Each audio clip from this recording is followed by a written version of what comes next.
Queridos amigos, amigas, boa noite, boa tarde, bom dia, a hora que você estiver assistindo este encontro.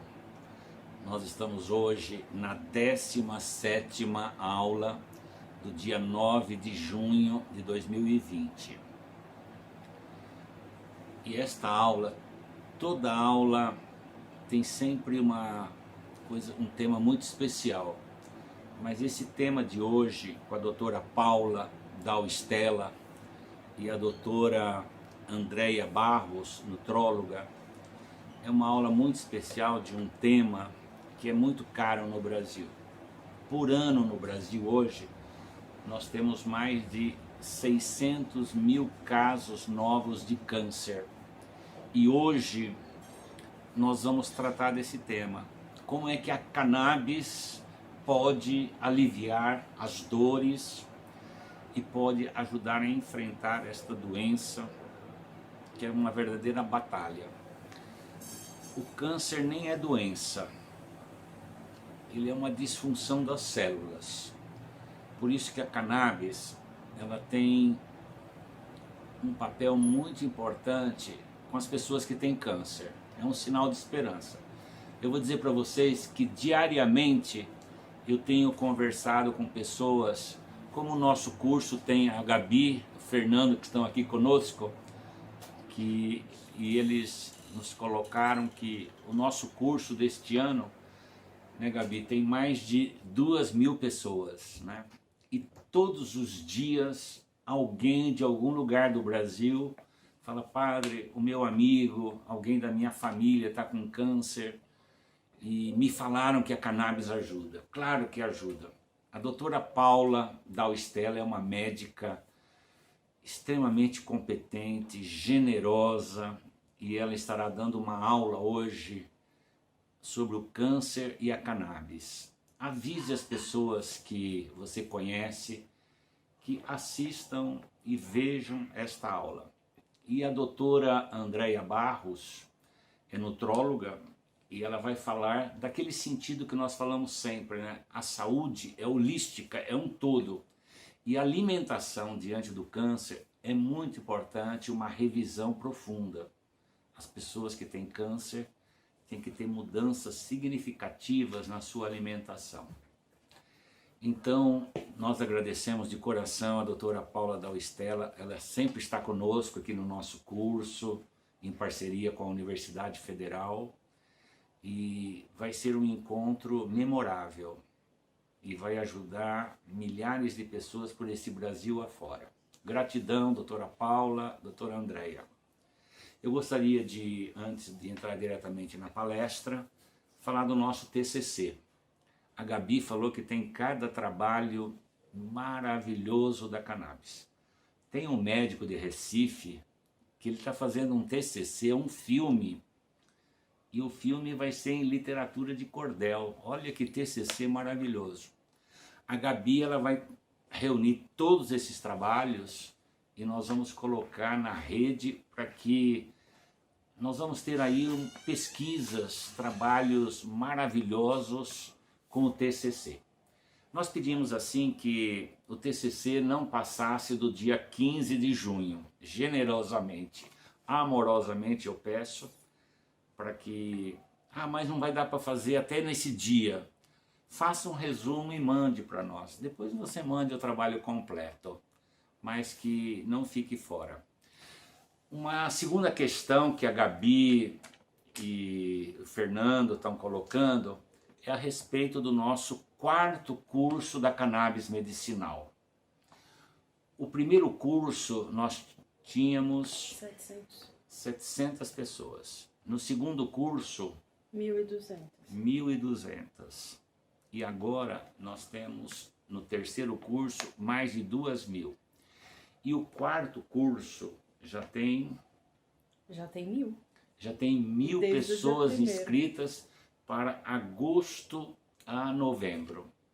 Eu peço que você incentive, porque é uma coisa um tanto inovadora, inédita no Brasil. Esse curso é simples, mas ele é feito de um coração enorme de todas as pessoas que organizam isso.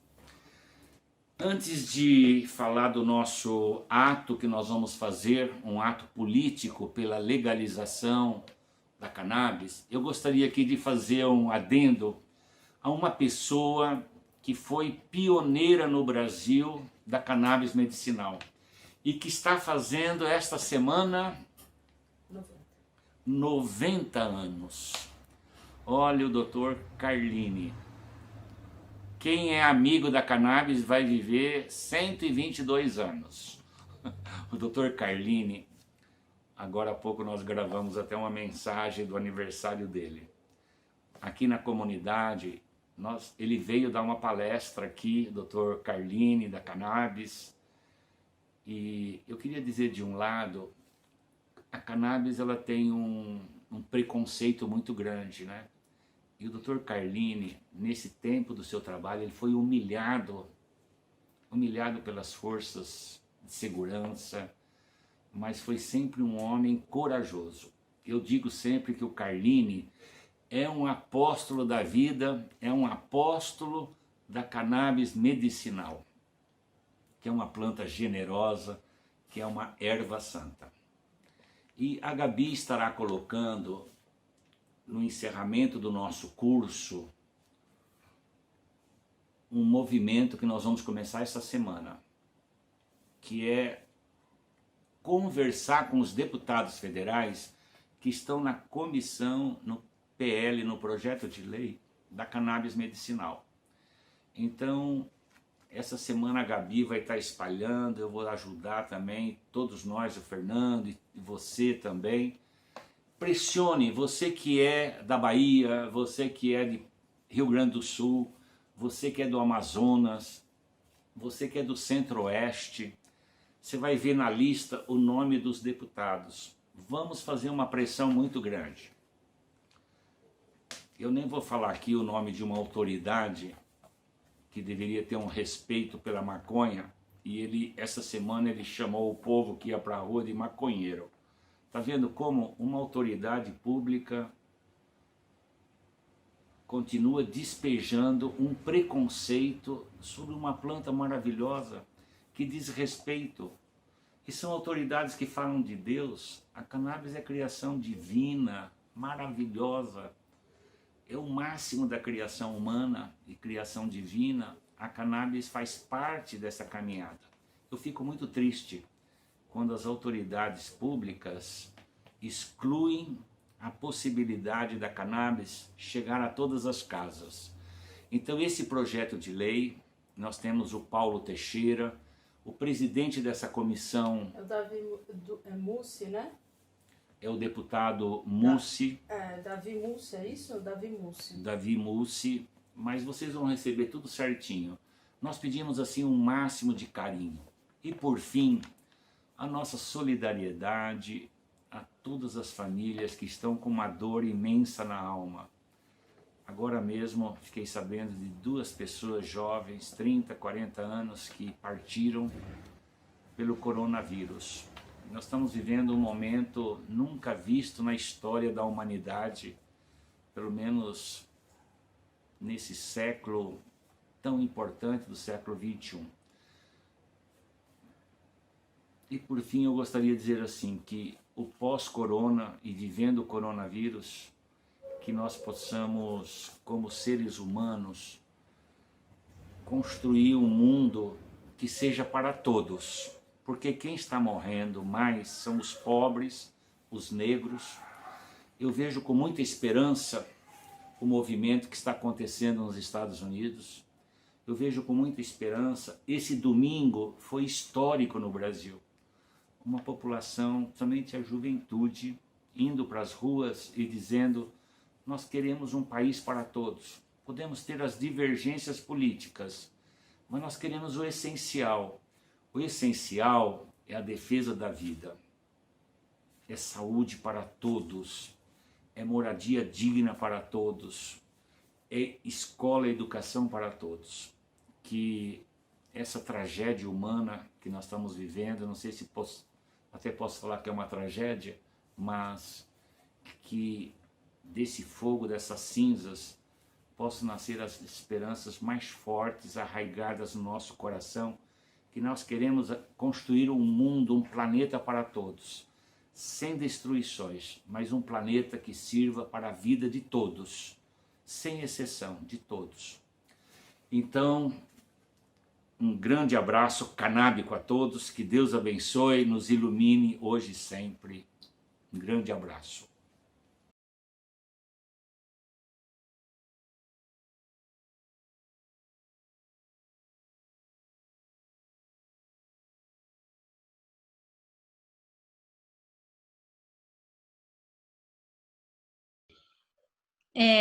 Olá, sejam bem-vindos a todos os participantes dessa turma tão fantástica, né, online, que a gente está tendo do Padre Ticão.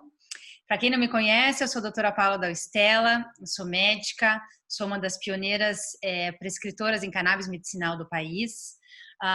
Venho trazer hoje a minha contribuição na aula sobre câncer, então o potencial terapêutico no câncer da cannabis, né?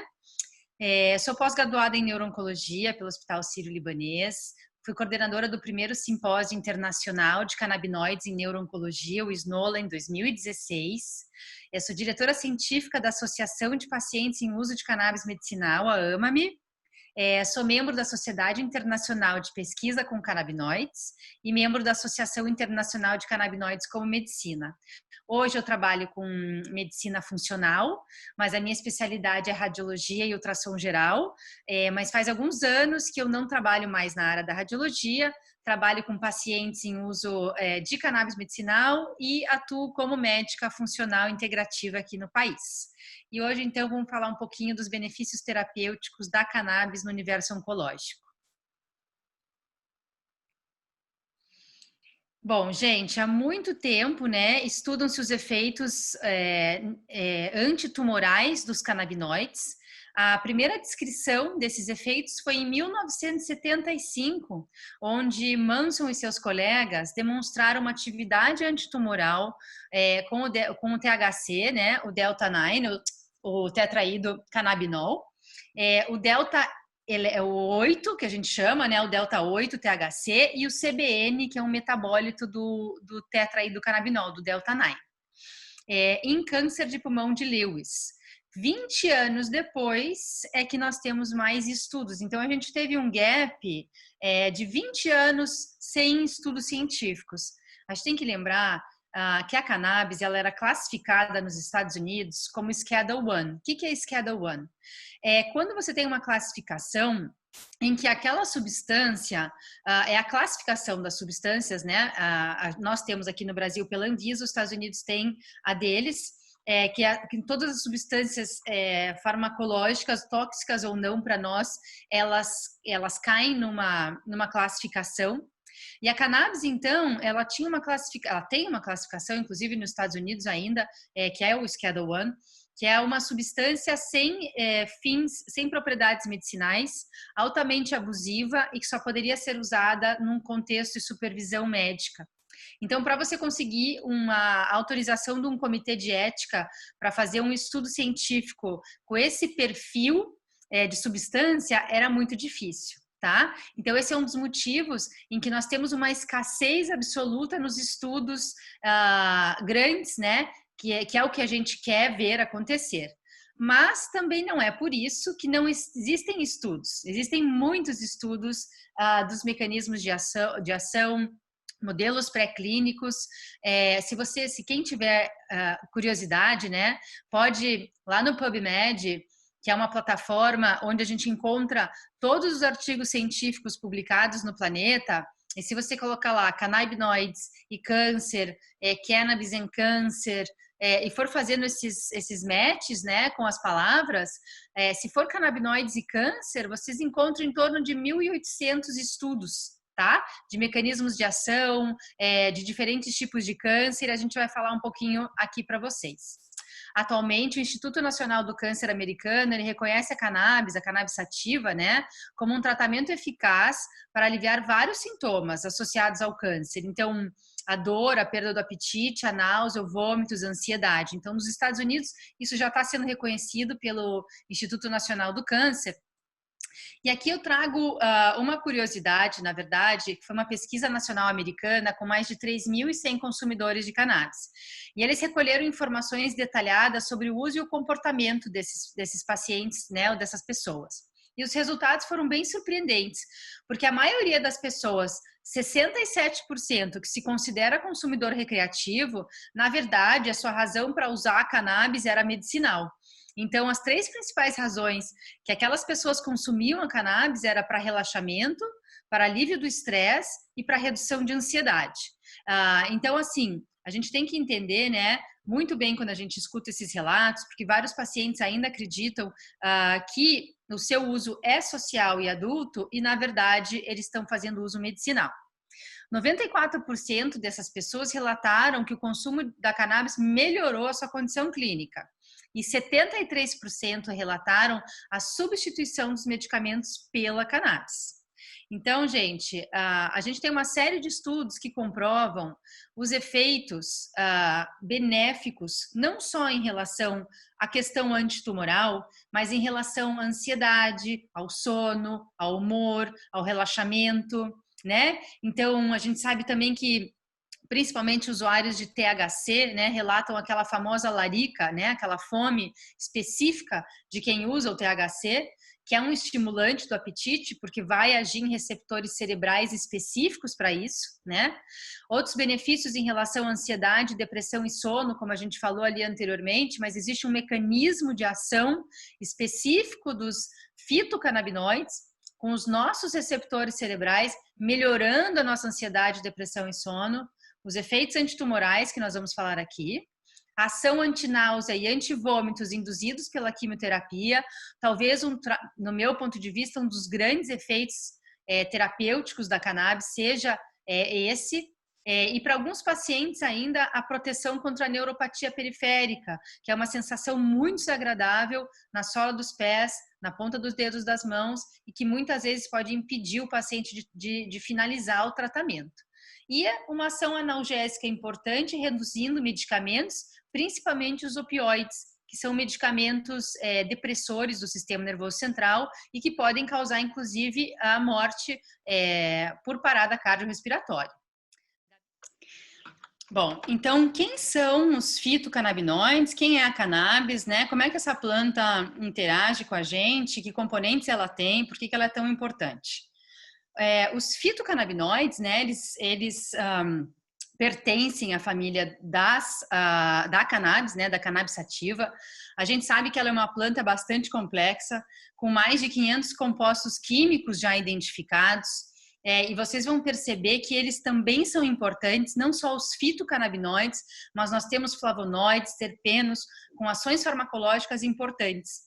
Né? Então, um total de mais de 100 fitocannabinoides identificados, não é só o canabidiol e o tetraidrocannabinol que são importantes, a gente tem mais de 100, 120 compostos já identificados na planta da cannabis sativa, mas os mais estudados são o CBD e o THC. Né? Vale notar que o canabidiol foi identificado um ano antes do tetraidrocannabinol pelo mesmo grupo do professor Mechulam, e vale também dizer sobre os flavonoides da planta, gente. Tem muita gente que às vezes não sabe, mas essa complexidade da planta, né?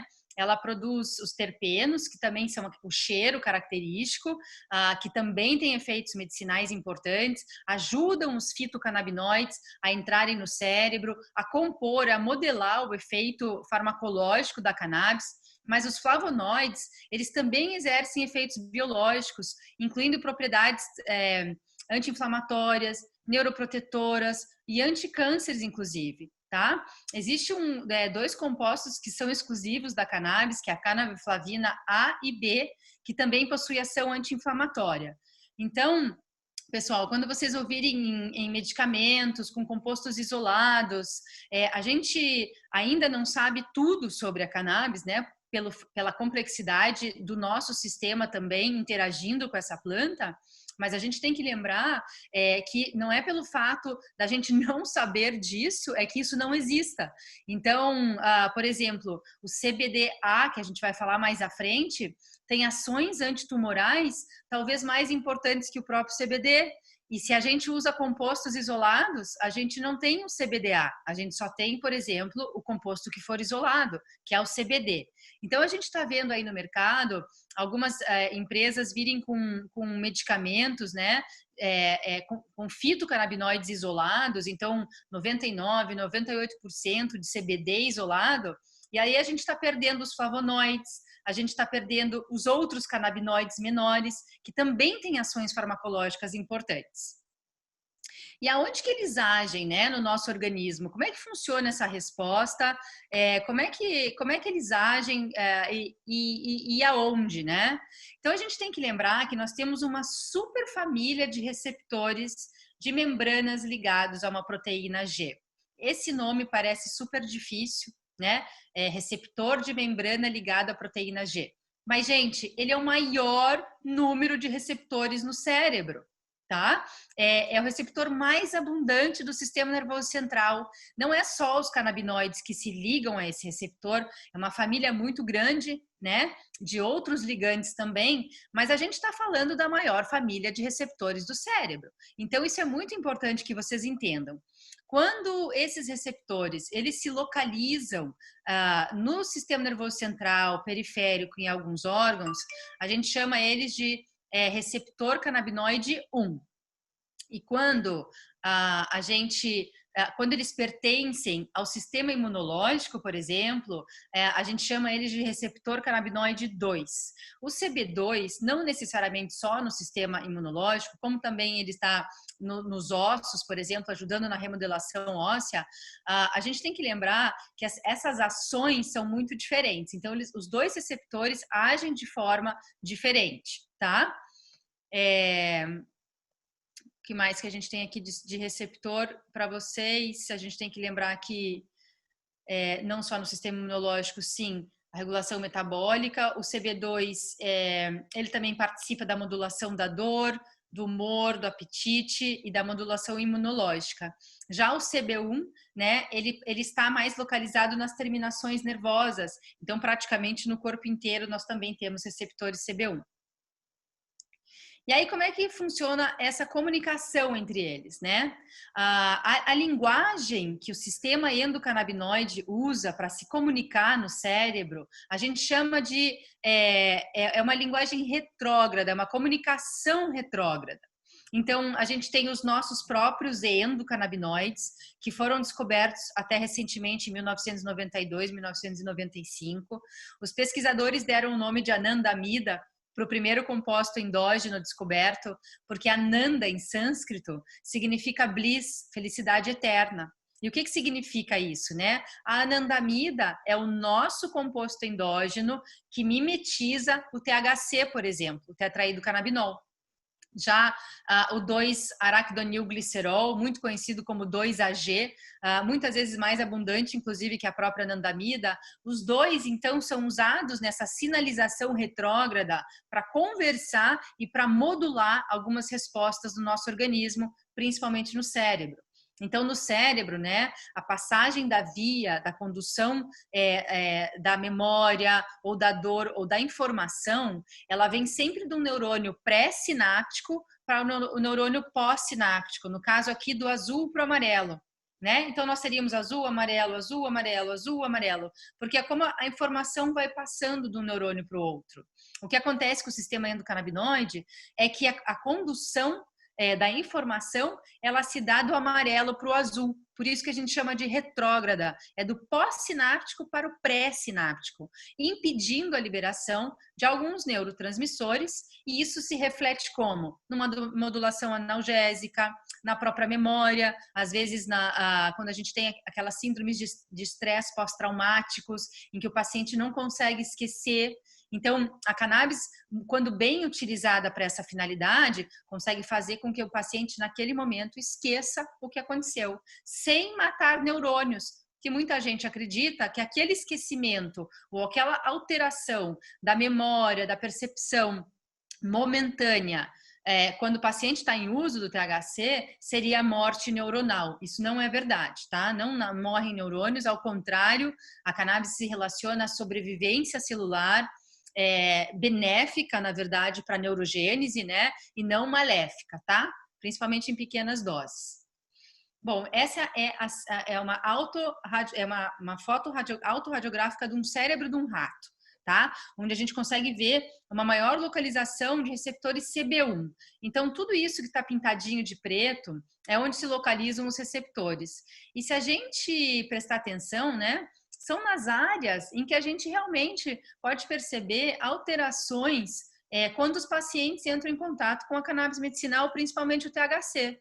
Então, uma alteração no movimento, uma marcha mais lenta, ou fica menos coordenado, né? Uma diminuição da resposta da memória, da cognição. Então, o paciente vai fazer uma conta, vai tentar fazer alguma coisa mais sofisticada, não consegue, né? O próprio estímulo do apetite, a redução da náusea e dos vômitos.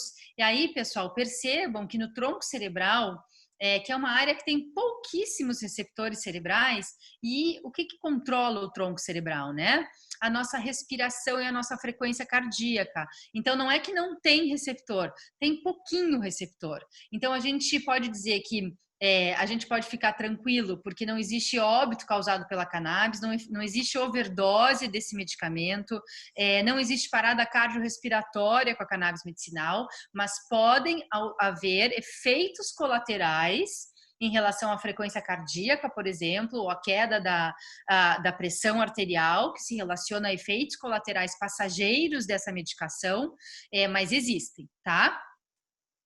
Então, quem é o sistema endocannabinoide, né? O que ele faz, o que ele controla? Ele controla uma série de funções no nosso organismo. Na verdade, não existe vida sem sistema endocannabinoide, né? Aqui é só uma ideia do potencial que ele tem. Ele faz muito mais coisas do que isso.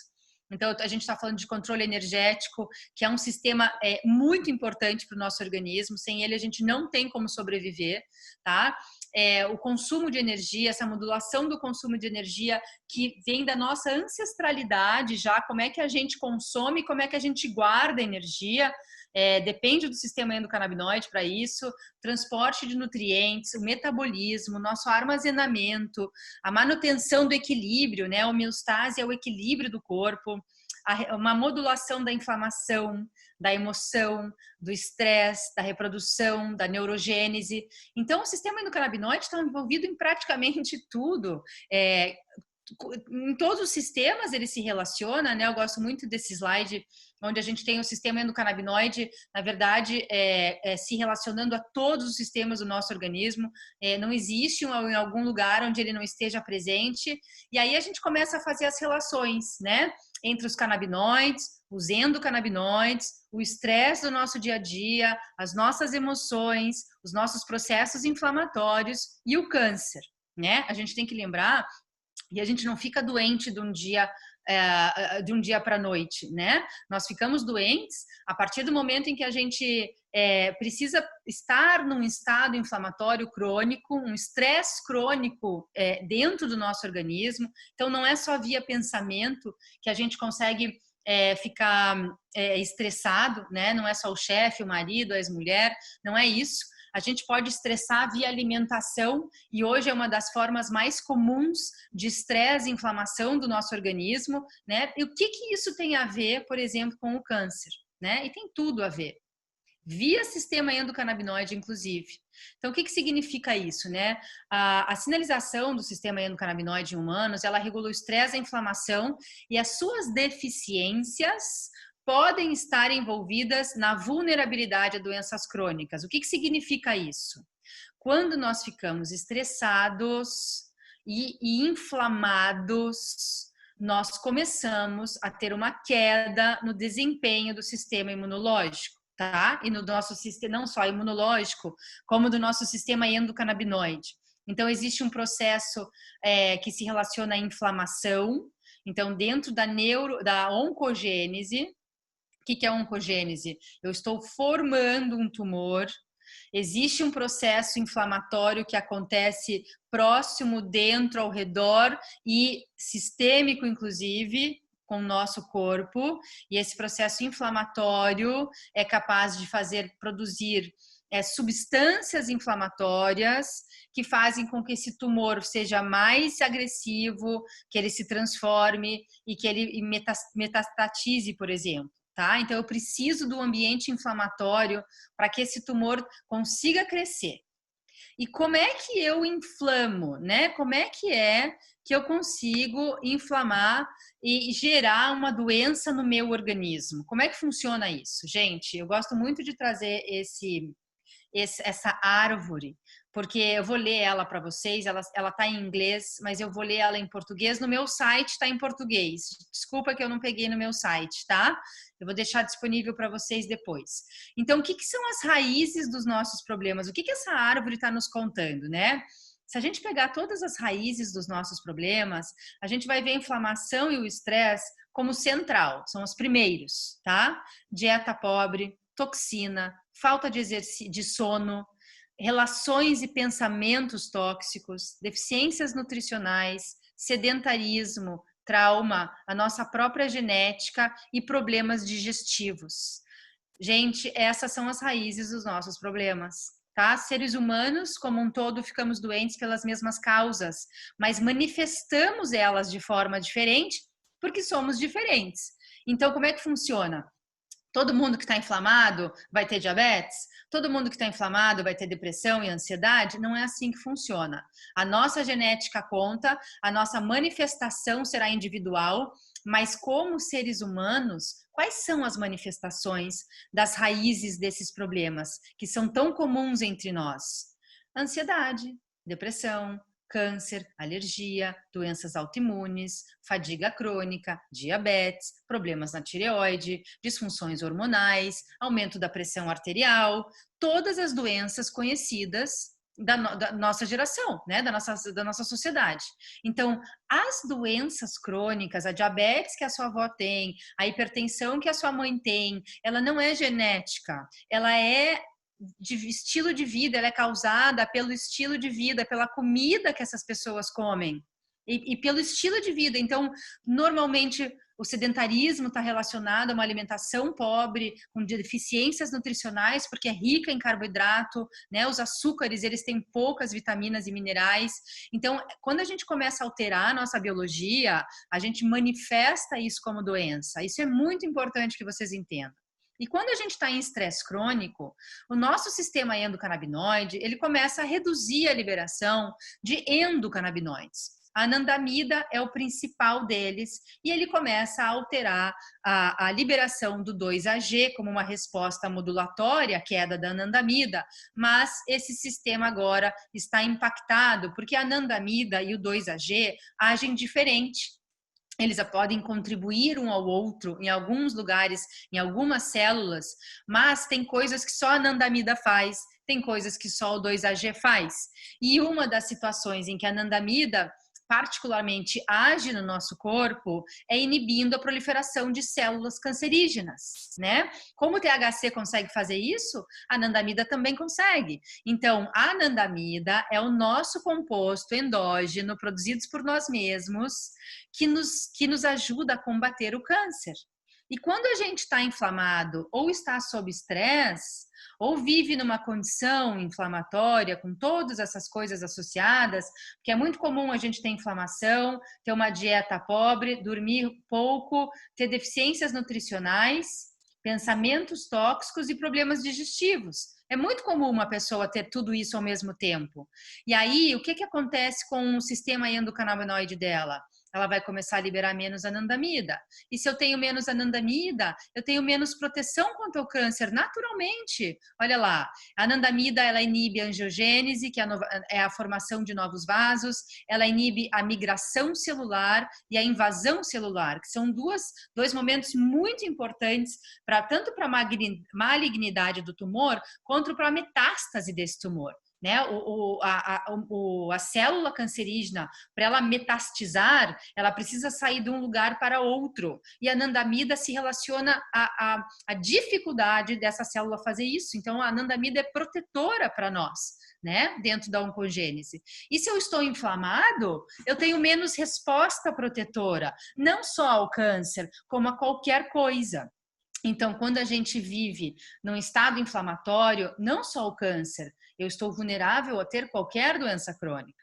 E aí, o que os pesquisadores descobriram que se relaciona aos tumores e aos nossos tecidos saudáveis e qual que é a relação dos receptores endocannabinoides dentro dos tumores. Olha só, eles descobriram que nos tumores, vários tipos de tumores de cérebro, de intestino, de estômago, de tireoide, também de cérebro, meningiomas, de mama, eles descobriram que existia uma resposta, na verdade, de uma hiperexpressão, que a gente chama, desses receptores em pedaços de tumores analisados, tá? Quando comparados ao tecido normal.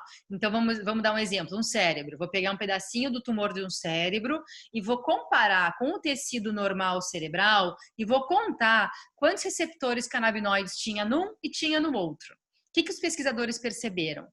Que nos tumores, e principalmente quanto mais agressivo ele existe mais receptor endocannabinoide nas amostras. É uma forma de proteção, é uma reação imune, né? Os pesquisadores têm várias dúvidas em relação a isso, mas tudo leva a crer que é isso, e que quanto mais número de receptores tem essa peça, ou tem esse tumor, mais agressivo é esse tumor.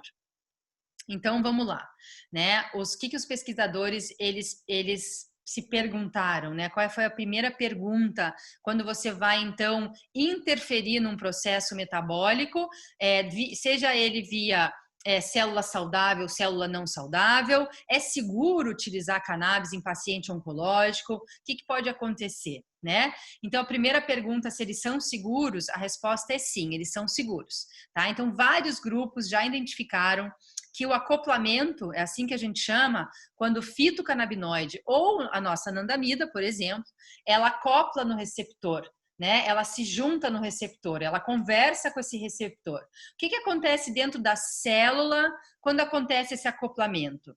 Então, se a gente pegar a primeira imagem, que é o A, que é uma célula neural normal, uma célula progenitora, né? O acoplamento com o fitocannabinoide, ele se relaciona com o crescimento e a sobrevivência dessa célula. Então, tá super bem, não tem problema nenhum. O que acontece numa célula de glioma, por exemplo, que é uma célula de um câncer cerebral? Vários pesquisadores já provaram essa mesma rota, inclusive. Existe um estresse dentro dessa célula que a própria célula acaba se matando. Então, é muito diferente de você matar a célula via radioterapia, quimioterapia, porque existe um processo inflamatório concomitante a esse tipo de terapia, enquanto que com a cannabis, a gente poderia dizer que ela quase é alvo, porque ela vai danificar, ou ela vai fazer com que a célula mesmo se mate, mas só a célula danificada, a célula saudável não. A gente tem estudos, né, que o canabidiol, por exemplo, o CBD, ela é uma molécula de múltiplos alvos, porque ela não age em um receptor só, como o THC, né, que se relaciona muitas vezes com CB1 e CB2. O canabidiol, na verdade, estima-se, né, que em pelo menos 3 diferentes receptores, ele atua como um adaptógeno e um modulador. Olha que interessante, de diferentes maneiras. Depende do tipo e da localização do desequilíbrio no cérebro e no corpo. Nos últimos anos, né, várias pesquisas pré-clínicas têm se concentrado no papel do canabidiol como uma molécula anticâncer, sugerindo que ele fosse um candidato para futuros ensaios clínicos, tá? O canabidiol, né, verificou-se que ele possui uma atividade antioxidante muito interessante, não só no universo oncológico, mas para prevenir doença neurodegenerativa e doença cardiovascular, tá? Então, o que a gente tem? A gente tem alguns estudos que falam, né, que os canabinoides podem acelerar o crescimento de alguns tipos de tumores. São poucos esses estudos ainda existem, mas a vasta maioria dos trabalhos falam exatamente o contrário, que eles possuem uma potente atividade anti-câncer, na verdade, tá? Na verdade, os pesquisadores acreditam, né, que os canabinoides influenciam de várias formas o crescimento tumoral, a indução da morte celular ou apoptose, como a gente chama isso, né? E aí, inclusive, inibindo a proliferação de células cancerígenas. Aqui a gente tem um painel com diversos outros tipos de câncer, mostrando os seus efeitos em vivo, in vitro, o mecanismo molecular, qual que é a sinalização deles, quais são os receptores envolvidos. Então, a gente sabe muita coisa já hoje em dia. E em modelos animais, o canabidiol, né, ele demonstrou inibir a progressão de vários tipos de câncer. Verificou-se que a administração associada ao tetraidrocannabinol, seguida de uma radiação, por exemplo, ela causa um aumento maior ainda na morte celular. E a gente vai ver isso lá na frente. Então, os mecanismos de ação, né, antitumorais, eu não vou entrar em detalhes, até, né, pelo público ser tão heterogêneo, mas a gente sabe que muitas vias já foram bastante elucidadas, tá? A gente sabe que a ativação do receptor CB2, ela aumenta a expressão de certas proteínas, inibe algumas vias, ativa outras e causa apoptose celular, que é o mais importante aqui para vocês saberem. A apoptose é a morte celular. Tá? Pode acontecer de duas formas, ou pela autofagia ou pela apoptose. As duas delas são mortes celulares, tá? Então, a gente tem ativação de MAX, inativação de AKT, COX-2, inibição de ROS, que são espécies reativas de oxigênio, super importantes, inibições do EGFR, que são importantes proteínas formadoras de vasos sanguíneos, tá? Então, por múltiplos mecanismos, na verdade, os canabinoides atuam de forma antitumoral. Então, o resumo, para vocês não esquecerem, né, os canabinoides possuem ações antiproliferativas e apoptóticas, ou seja, eles fazem com que o próprio tumor entre em apoptose, as células comecem a morrer, tá? Antimigratória ou antimetastática, é a mesma coisa, anti-invasiva e antiadesiva, tá? Isso são duas condições importantes também para que o tumor possa sair de onde ele está e invadir outros tecidos, então impede que isso aconteça, e antiangiogênica, o que é isso? Para que o tumor se alimente, ele precisa receber substrato sanguíneo, né? Principalmente glicose, os tumores adoram açúcar, né? E para que esse açúcar chegue até os tumores, precisa de vaso sanguíneo. Então, os tumores mais agressivos, principalmente, eles conseguem produzir uma rede de vasos sanguíneos para poder ser alimentado, e os canabinoides têm uma ação antiangiogênica muito importante.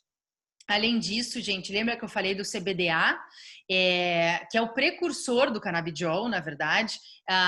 Ele é capaz de inibir a migração de células de câncer de mama, certo? E regular várias vias de pró-oncogênese, enfim, que é da COX-2, essa que eu falei até aqui. Vamos ver se a gente tem da lipoxigênese, da COX-1, daqui, ó. Inativando algumas vias importantes, tá? Destacando a possibilidade de que o CBDA ele possa ativar numas vias comuns de mecanismos de inflamação e câncer e ser responsável pela atividade antitumoral.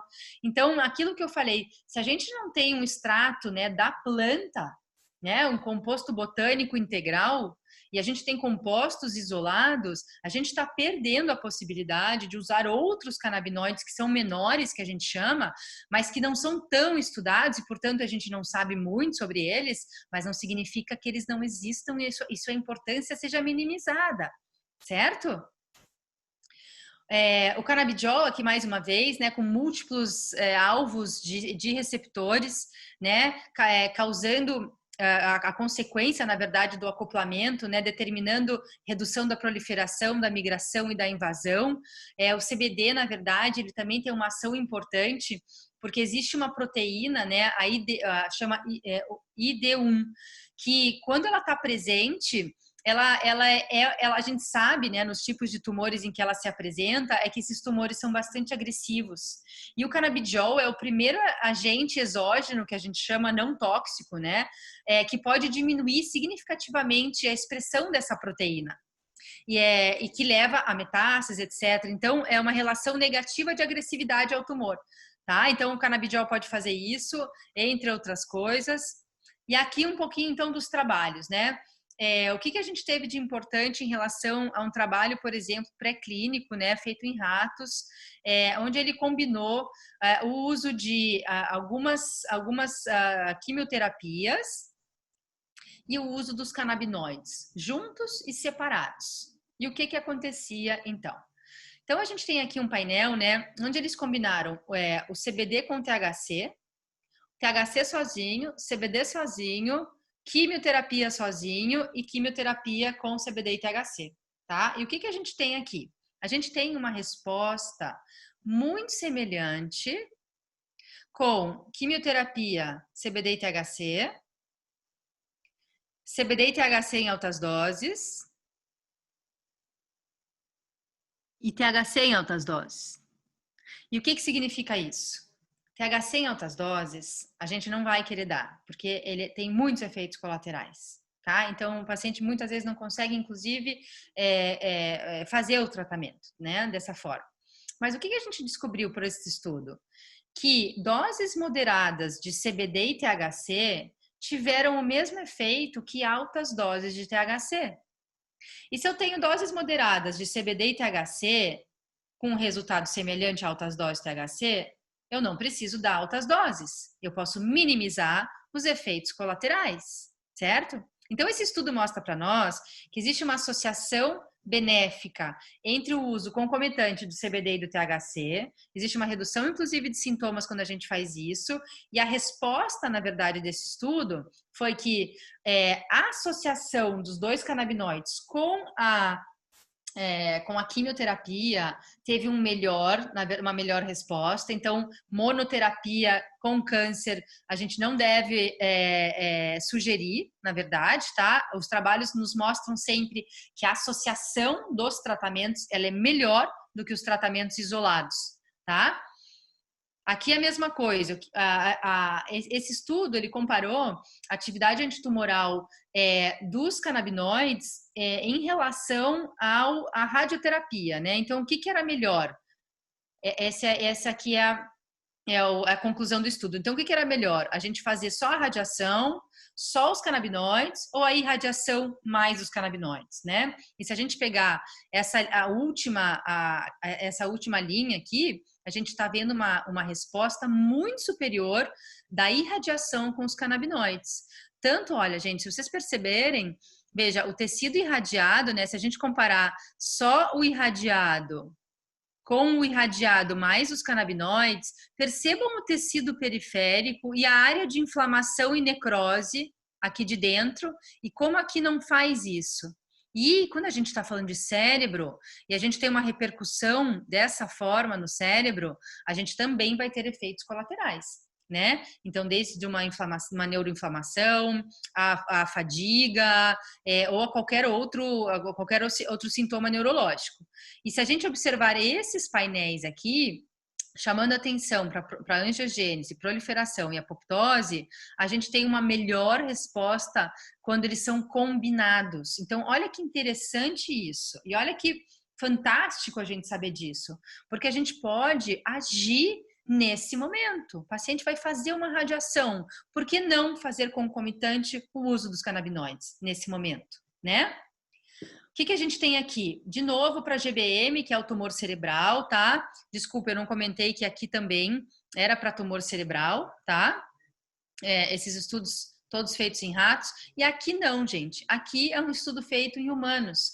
Foi o primeiro estudo piloto com 9 pacientes, também de tumores cerebrais, onde eles colocaram uma cânula dentro dos tumores. E essa cânula, então, fazia com que esses pacientes estavam recebendo THC dentro dos tumores. Alguns desses pacientes foram reabordados cirurgicamente, foram extraídos peças, biópsias, né, desse tumor para ver o que acontecia. Então, só para vocês entenderem, o THC colocado intracânula dentro do cérebro não produziu efeitos psicotrópicos. Não alterou os parâmetros físicos, neurológicos, bioquímicos e hemáticos. A sobrevida média foi de 24 semanas, 2 pacientes sobreviveram aproximadamente mais de 1 ano. E o THC, o que foi mais fantástico de observar, é que ele apresentou o mesmo mecanismo molecular dos modelos pré-clínicos, dos modelos animais. Então, nós também apresentamos a mesma resposta ao THC intratumoral, como foi feito nos modelos que eu acabei de mostrar, onde eles também evoluíram com o mesmo mecanismo. O que é um mecanismo? Mecanismo de apoptose, mecanismo antiangiogênico e mecanismo antiproliferação celular, tá? Então, que foi esse estudo aqui, angiogênese, proliferação e apoptose. Então, nós temos a mesma resposta, tá? Esse é um estudo importante, fase 2, ou seja, com humanos, tá? 21 pacientes com câncer cerebral, em fase 2 já, então já não é um fase 1, é um fase 2. Foram tratados com uma combinação de CBD e THC. 83% desses pacientes viveram 1 ano, contra 53% dos pacientes em placebo. Ou seja, a sobrevida média foi maior que 550 dias, enquanto que o do placebo foi 369 dias, tá? Os efeitos colaterais mais comuns, vômitos, tontura, náusea, cefaleia, constipação intestinal, muitos relacionados provavelmente à quimioterapia concomitante, tá? Que esses pacientes fizeram. Esse foi o primeiro relato de caso da literatura. Nós, lá do pessoal da neuro-oncologia do Hospital Sírio-Libanês, né? A gente fez o estudo desses 2 pacientes e conseguiu publicar, né? Não existia até então uma publicação tão minuciosa, na verdade, do caso e do uso dos canabinoides, né, junto com a terapia tradicional. Então, a gente resolveu fazer nesses pacientes, na verdade, o que esses trabalhos aqui mostraram. A gente combinou a quimioterapia tradicional, os fitocannabinoides, e na hora de irradiar, nós também demos fitocannabinoides para esses pacientes. E o resultado está aqui. O ano passado, né, o maior congresso mundial de câncer, que é a ASCO, tá?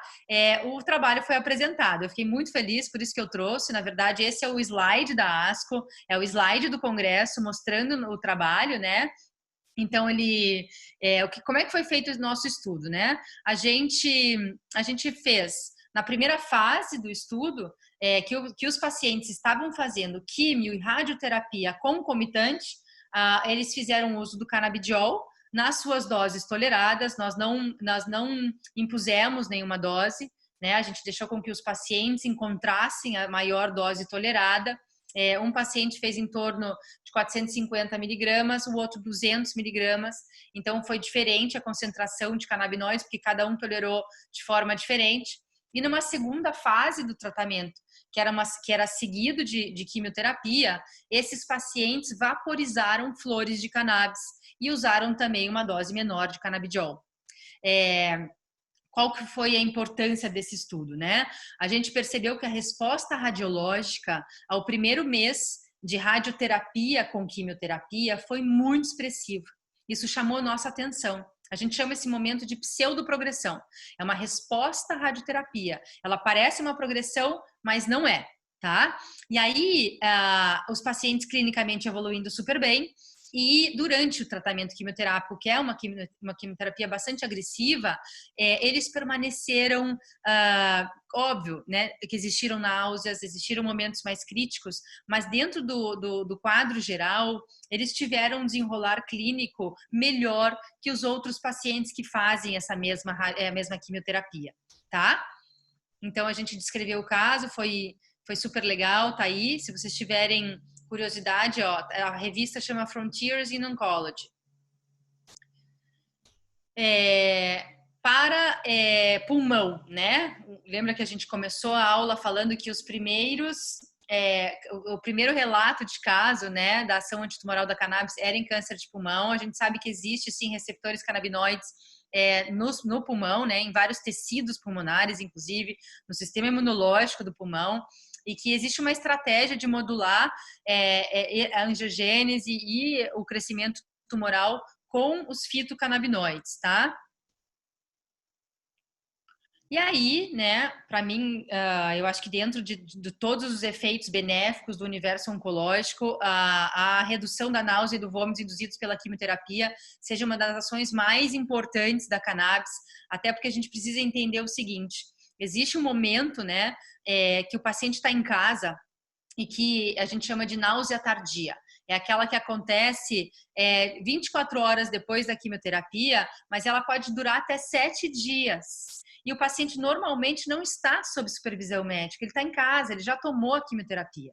Né? Ele já saiu do hospital e aí ele está sofrendo em casa. E o sintoma que mais prejudica a qualidade de vida é a náusea, não é o vômito. O vômito, os pacientes falam que eles vomitam e relaxam e aquela sensação ruim passa. Mas a náusea não. A náusea é aquela sensação que não vai embora, você precisa de ajuda, você não consegue trabalhar, você não consegue comer, você não consegue tomar água, enfim. E ela, então, é o sintoma mais referido como queda de qualidade de vida. E a gente sabe que os medicamentos antináuseas e antivômitos induzidos, principalmente pela quimioterapia, eles são muito antigos e eles estão mais relacionados à náusea que acontece nas primeiras 24 horas. Não é aquela que acontece tardiamente, até porque o mecanismo é diferente. O mecanismo da náusea que acontece dentro das 24 horas não é o mesmo mecanismo da náusea que acontece 7 dias depois. Então, esse estudo foi muito interessante porque ele fez uma comparação entre os medicamentos mais utilizados para controle de náusea e vômitos induzidos pela quimioterapia e a cannabis, e deduziu-se que a cannabis, principalmente para a fase tardia, ela tinha uma ação muito melhor do que os medicamentos normalmente prescritos. Por quê? Esse quadro, né, é um quadro talvez um pouco complexo, mas o que eu quis trazer aqui para vocês? Se vocês separarem, a gente tem o CB aqui em vermelho, veja só, aqui, né, o que está ilustrando esse quadrinho? É um sistema múltiplo, né, de como que nós, como é que é a fisiopatologia da náusea e do vômito induzidos pela quimioterapia. Então, como é que é o mecanismo de náusea? Como é que a gente tem náusea? Então, ele acontece uma parte fora do cérebro, a blood-brain barrier é a barreira cerebral, né, que impede várias toxinas de entrarem no cérebro, inclusive a quimioterapia. Então, a gente tem uma fase que é no estômago e no intestino, uma fase que é no tronco cerebral e uma fase que é dentro do cérebro, certo? Tudo isso são fases para que a gente tenha náuseas. E os receptores endocannabinoides, se vocês notarem, eles estão presentes em praticamente todas as fases. Por isso que a cannabis para a náusea, ela tem um efeito muito importante. Gente, eu costumo brincar com os pacientes no consultório, mas a cannabis, eu nunca vi nenhum medicamento melhorar a fome, o humor, ser anti-náusea, anti-vômitos, melhorar a ansiedade, reduzir a dor e melhorar o sono. Eu não conheço nenhum medicamento que faça isso, tá? E se a gente pegar agora a preferência dos pacientes em relação aos medicamentos, né? Porque aí a gente tem que entender também o que o paciente prefere tomar entre canabinoides e os medicamentos antináuseas e antivômitos. O que a gente tem aqui de percepção? Os pacientes preferem a cannabis do que os medicamentos antináusea e antivômitos. Por que eles preferem a cannabis? Porque os efeitos colaterais, muitas vezes, são benéficos. Então, aquilo que eu falei anteriormente, ele vai tomar a cannabis para melhorar a náusea e o vômito induzido pela quimioterapia, mas ele vai melhorar o humor, ele vai dormir melhor, ele está mais relaxado, ele está rindo, muitas vezes, pela euforia, né? Que não é um sintoma negativo, ficar feliz. Então, assim, a gente tem que entender, né, que os efeitos colaterais existem. Quais são os efeitos colaterais? Que se relacionam normalmente a quê? A altas doses de THC, não a baixas doses. E será que eu preciso de altas doses para controlar a minha náusea e meu vômito? Muitas vezes não. Tá? Então, olha só que interessante. Os efeitos colaterais mais sugeridos, os efeitos colaterais negativos, né, sugeridos pelos pacientes, dentre eles estão a paranoia, a alucinação, a depressão, a sensação de uma sensação ruim de tontura. Então, às vezes, a hipotensão, né? A gente não pode esquecer que isso pode acontecer com qualquer pessoa, mesmo pessoas experientes. Ao THC podem apresentar hipotensão dependendo da dose. Eu já vi gente com muita experiência cair dura na minha frente por doses elevadas de THC, tá? E às vezes enfim, não tem nem explicação, são pacientes de longa data, que fazem o consumo diário e que podem apresentar hipotensão quando trocam a cepa ou quando vaporizam uma quantidade muito grande, né? E aí os efeitos colaterais piores podem acontecer, tá? Eu tive essa semana um paciente que estava usando vaporização de flores e trocou para o óleo. E só por ter feito a troca e o óleo é um concentrado da flor, ele foi vaporizar da mesma forma que ele fazia com a flor e ele começou a ter náusea e vômitos por excesso de THC, porque o óleo é mais concentrado do que a flor, tá? Então a gente tem que ter muito cuidado nesse manejo. Bom, a gente estava falando de canabinoides para dor, né? É muito comum, gente, uma situação chamada neuropatia periférica com o uso de algumas quimioterapias, tá? Os sintomas, eles são periféricos normalmente, né? Então, a gente chama de parestesia, que é o formigamento e a dormência da ponta do pé e da palma, da sola do pé e da ponta dos dedos da mão, muitas vezes. Pode ter fraqueza, distúrbio da marcha e equilíbrio, por conta de você não sentir, né, o pé no chão.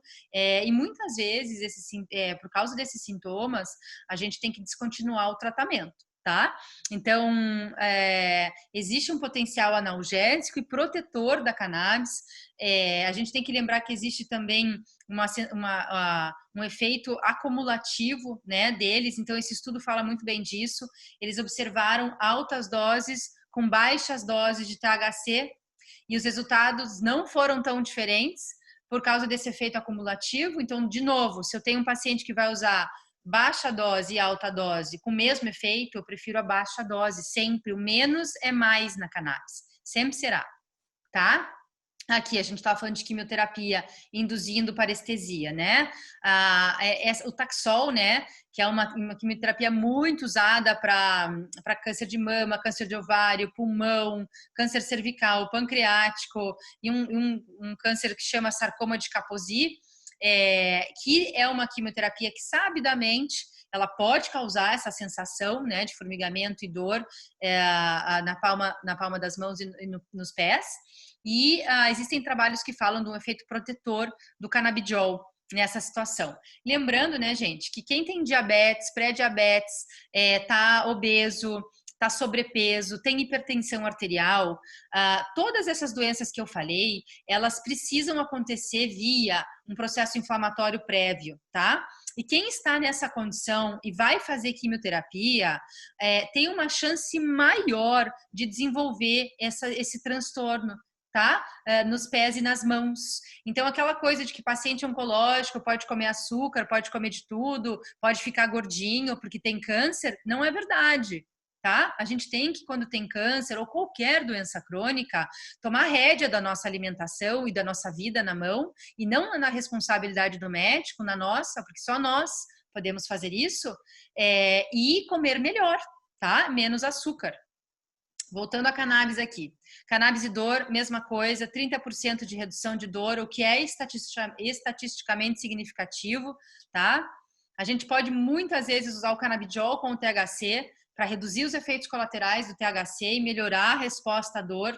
Aqui é só para vocês saberem, nos Estados Unidos, né, é muito comum a morte por overdose por medicamentos chamados opioides, tá? Só para vocês terem uma ideia, os estados americanos que têm leis para cannabis medicinal, a overdose de opioides diminuiu em 24%. Tá? Enquanto que nos estados que não têm leis para cannabis medicinal, esse número aumentou em 4 vezes. Tá? Então, é muito importante que a gente entenda o potencial e onde a gente pode chegar, na verdade, dentro da medicina com essa terapia. Tá? Estimulante do apetite, né? E acho que essa é talvez uma ação mais bem documentada dos usuários de cannabis medicinal ou usuários de cannabis recreativa social, como a gente fala, né? O universo adulto.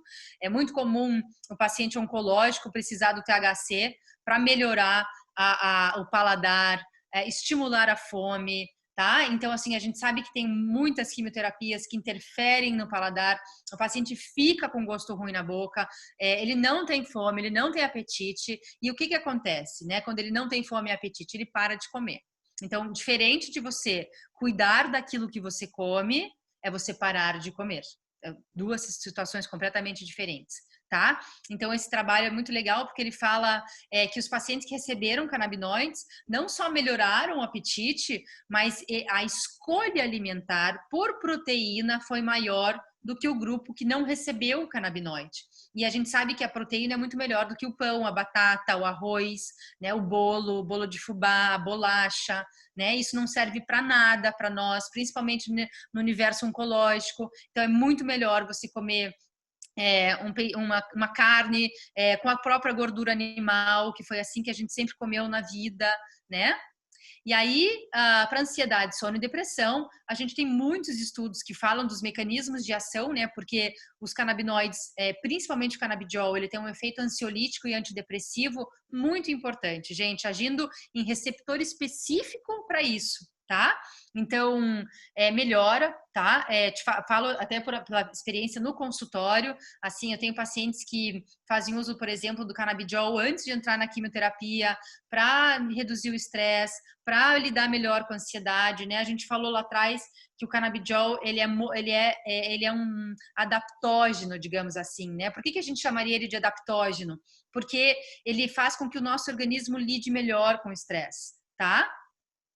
E quando a gente tem menos estresse, né? E a gente pode falar em qualidade de vida no universo oncológico, é quando a gente come bem, a gente dorme bem, a gente está sem dor, a gente tem as nossas relações pessoais e sociais acontecendo, porque a gente não está na cama no escuro o dia inteiro, né? Então isso é qualidade de vida, autonomia, né? Eu vejo que a cannabis muitas vezes ela traz autonomia para os pacientes, o que é muito importante. E aqui, né, consideração final, pessoal, Rick Simpson, né, com uma posologia de uso de 60 gramas de cannabis em 90 dias. Vamos lembrar que nós estamos no Brasil, nós não temos como testar os produtos, nós não sabemos os solventes utilizados, então tem muitas dúvidas quando o paciente chega com uma seringa na mão no consultório, eu não tenho ideia do que tem dentro, tá? Isso é muito difícil trabalhar assim. A gente está vendo agora e vai aumentar, graças a Deus, as possibilidades de medicamentos com cannabis, tá? Vamos aguardar, vai acontecer. Hoje existe um só medicamento no mercado, como eu falei anteriormente, ele é de CBD isolado, mas vão vir outras propostas, então vamos aguardar. Mas, gente, muito cuidado com esse tipo de orientação, tá? Os cânceres não são iguais, as pessoas não são iguais, as cannabis não são iguais. Então, assim, um tratamento ser igual para todos, no universo da cannabis medicinal não existe, porque a dose não é igual e nós somos muito diferentes entre nós, pessoal. Boa noite. Então, nós Eu sou Andrea metabolizamos Barros, a cannabis, sou inclusive de nutricionista do forma Hospital do diferente, Câncer de tá? Pernambuco. Então, não façam isso Estou pode ser aqui muito perigoso, inclusive, principalmente se vocês não sabem de onde veio essa seringa, o que tem lá dentro, tá bom? Hoje qualquer médico pode prescrever a cannabis, basta o paciente... Então, gente, só cuidado com essa frase, qualquer médico pode prescrever, mas não é qualquer médico que sabe fazer, tá? Tentem sempre procurar um médico com experiência, porque não é só prescrever.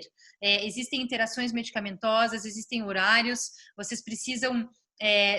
pelo menos no início, né, ter a supervisão da orientação médica para principalmente quem faz uso de medicamentos que atuam no sistema nervoso central, tá? Porque existe a possibilidade de interação e vocês podem não gostar, na verdade, dos efeitos colaterais. Tá? Então é importante que isso seja feito junto do médico. A questão da dose também é muito importante, porque sem o médico, às vezes, vocês não chegam na dose e aí vão achar que a cannabis não funciona. Tá? Esse é o professor Mechulam, pai da medicina canábica, um dos precursores dos estudos mais importantes que nós temos, da elucidação dos fitocannabinoides, quem é o THC, quem é o CBD, muitos mecanismos de ação. Então, esse é o professor Mechulam, com seus 85 anos. Eu fiquei no laboratório dele um mês lá em Israel, acompanhando os estudos que eles fazem lá. E, para quem não sabe, eu tenho rede social, esses estão todos os meus canais, YouTube, Facebook e Instagram.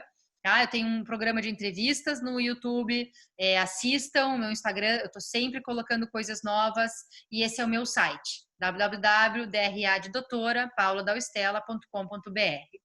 Muito obrigada a todos que estiveram presentes nessa aula, espero que vocês tenham gostado. Um beijo e acompanhem os meus canais.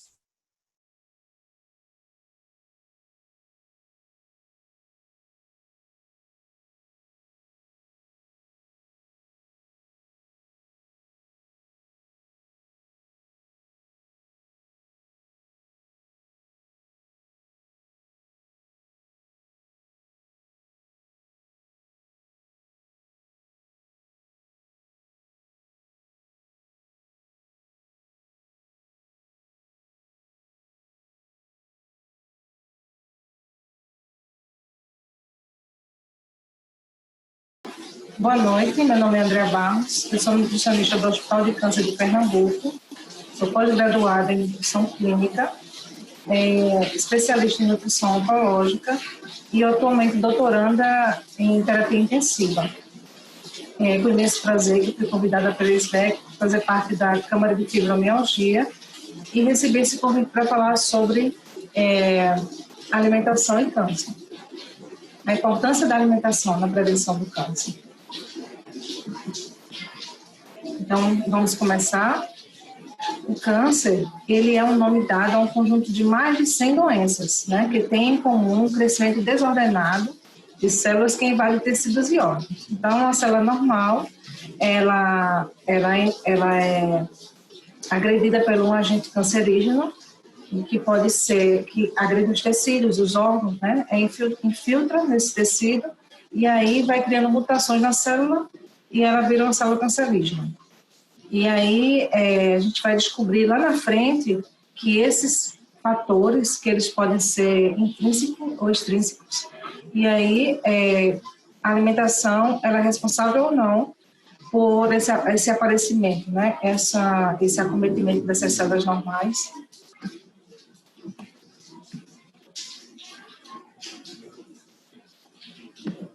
Então, nós temos uma estimativa de câncer no Brasil. Todo ano essa estimativa ela é lançada, né, pelo Ministério da Saúde.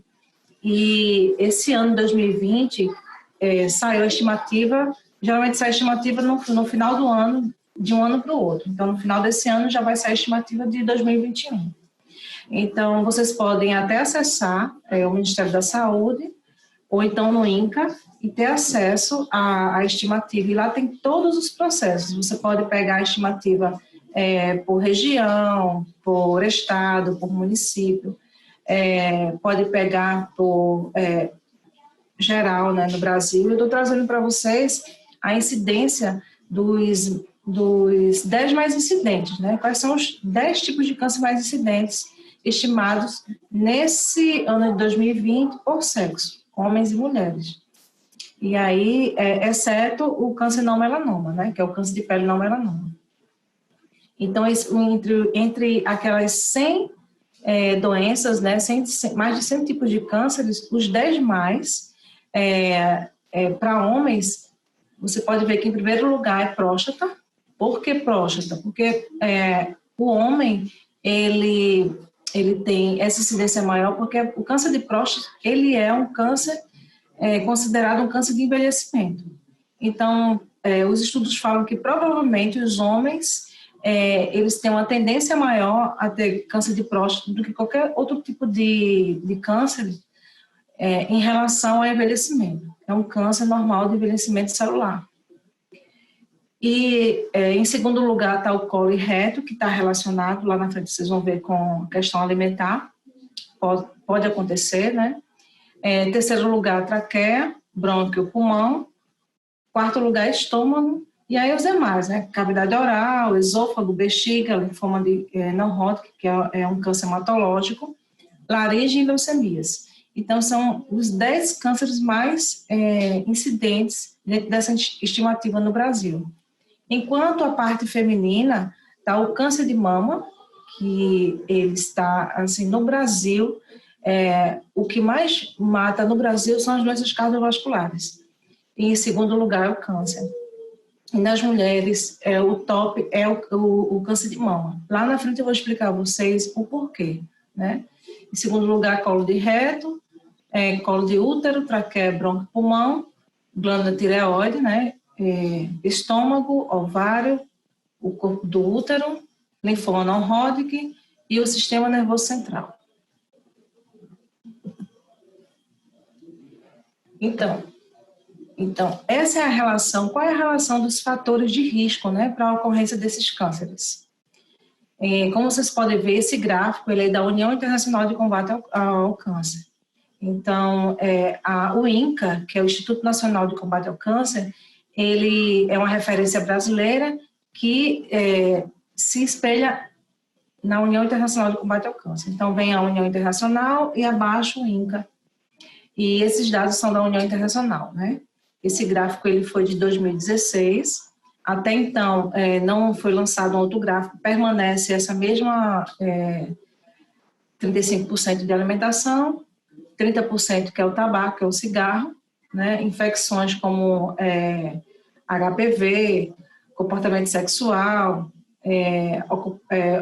a questão da ocupação, porque em alguns estudos falam que a ocupação está relacionada também a alguns tipos de agentes que você tem em contato e pode desenvolver câncer em relação à radioatividade. Tem fatores geofísicos também, né? A proteção do sol, o excesso de sol pode causar câncer de pele, o álcool, né, que acomete também câncer de fígado e outros, a poluição também, ela está indicada com isso, e tem outros cânceres que são desconhecidos, assim, tem algumas pessoas que têm o câncer, vai fazer a histopatologia e a célula ela é indefinida, sabe-se que é um câncer, mas ainda dentro das patologias registradas não tem nenhum tipo de definição para aquele tipo de câncer, né? Então fica um diagnóstico indefinido. E aí eles entram nos padrões de produtos industrializados, aditivos alimentares, medicamentos, então pode ser, esse câncer pode ser originado de qualquer fator acima que eu citei, ou então algum tipo desconhecido que, como a medicina, ela sempre está sendo estudada, sempre está sendo investida em relação a partes científicas, em relação ao câncer e outras comorbidades, geralmente eles falam que pode ser realmente ocasionado por alimentação quando se exclui a questão do uso do cigarro. Então, a OMS e a OPAS, ela lança também sempre as pirâmides alimentares. Essa pirâmide alimentar, ela está sendo baseada em relação a mais ou menos a uma pessoa saudável, né? E até 2.000 quilocalorias, o consumo de 2.000 quilocalorias. Então, o que essa pirâmide alimentar, ela tem de novo agora, mediante as anteriores. Eles acrescentaram na base da pirâmide o exercício físico e a hidratação, né? Porque a hidratação, ela não substitui outros líquidos, né? Geralmente a gente pergunta assim ao paciente se ele bebe água.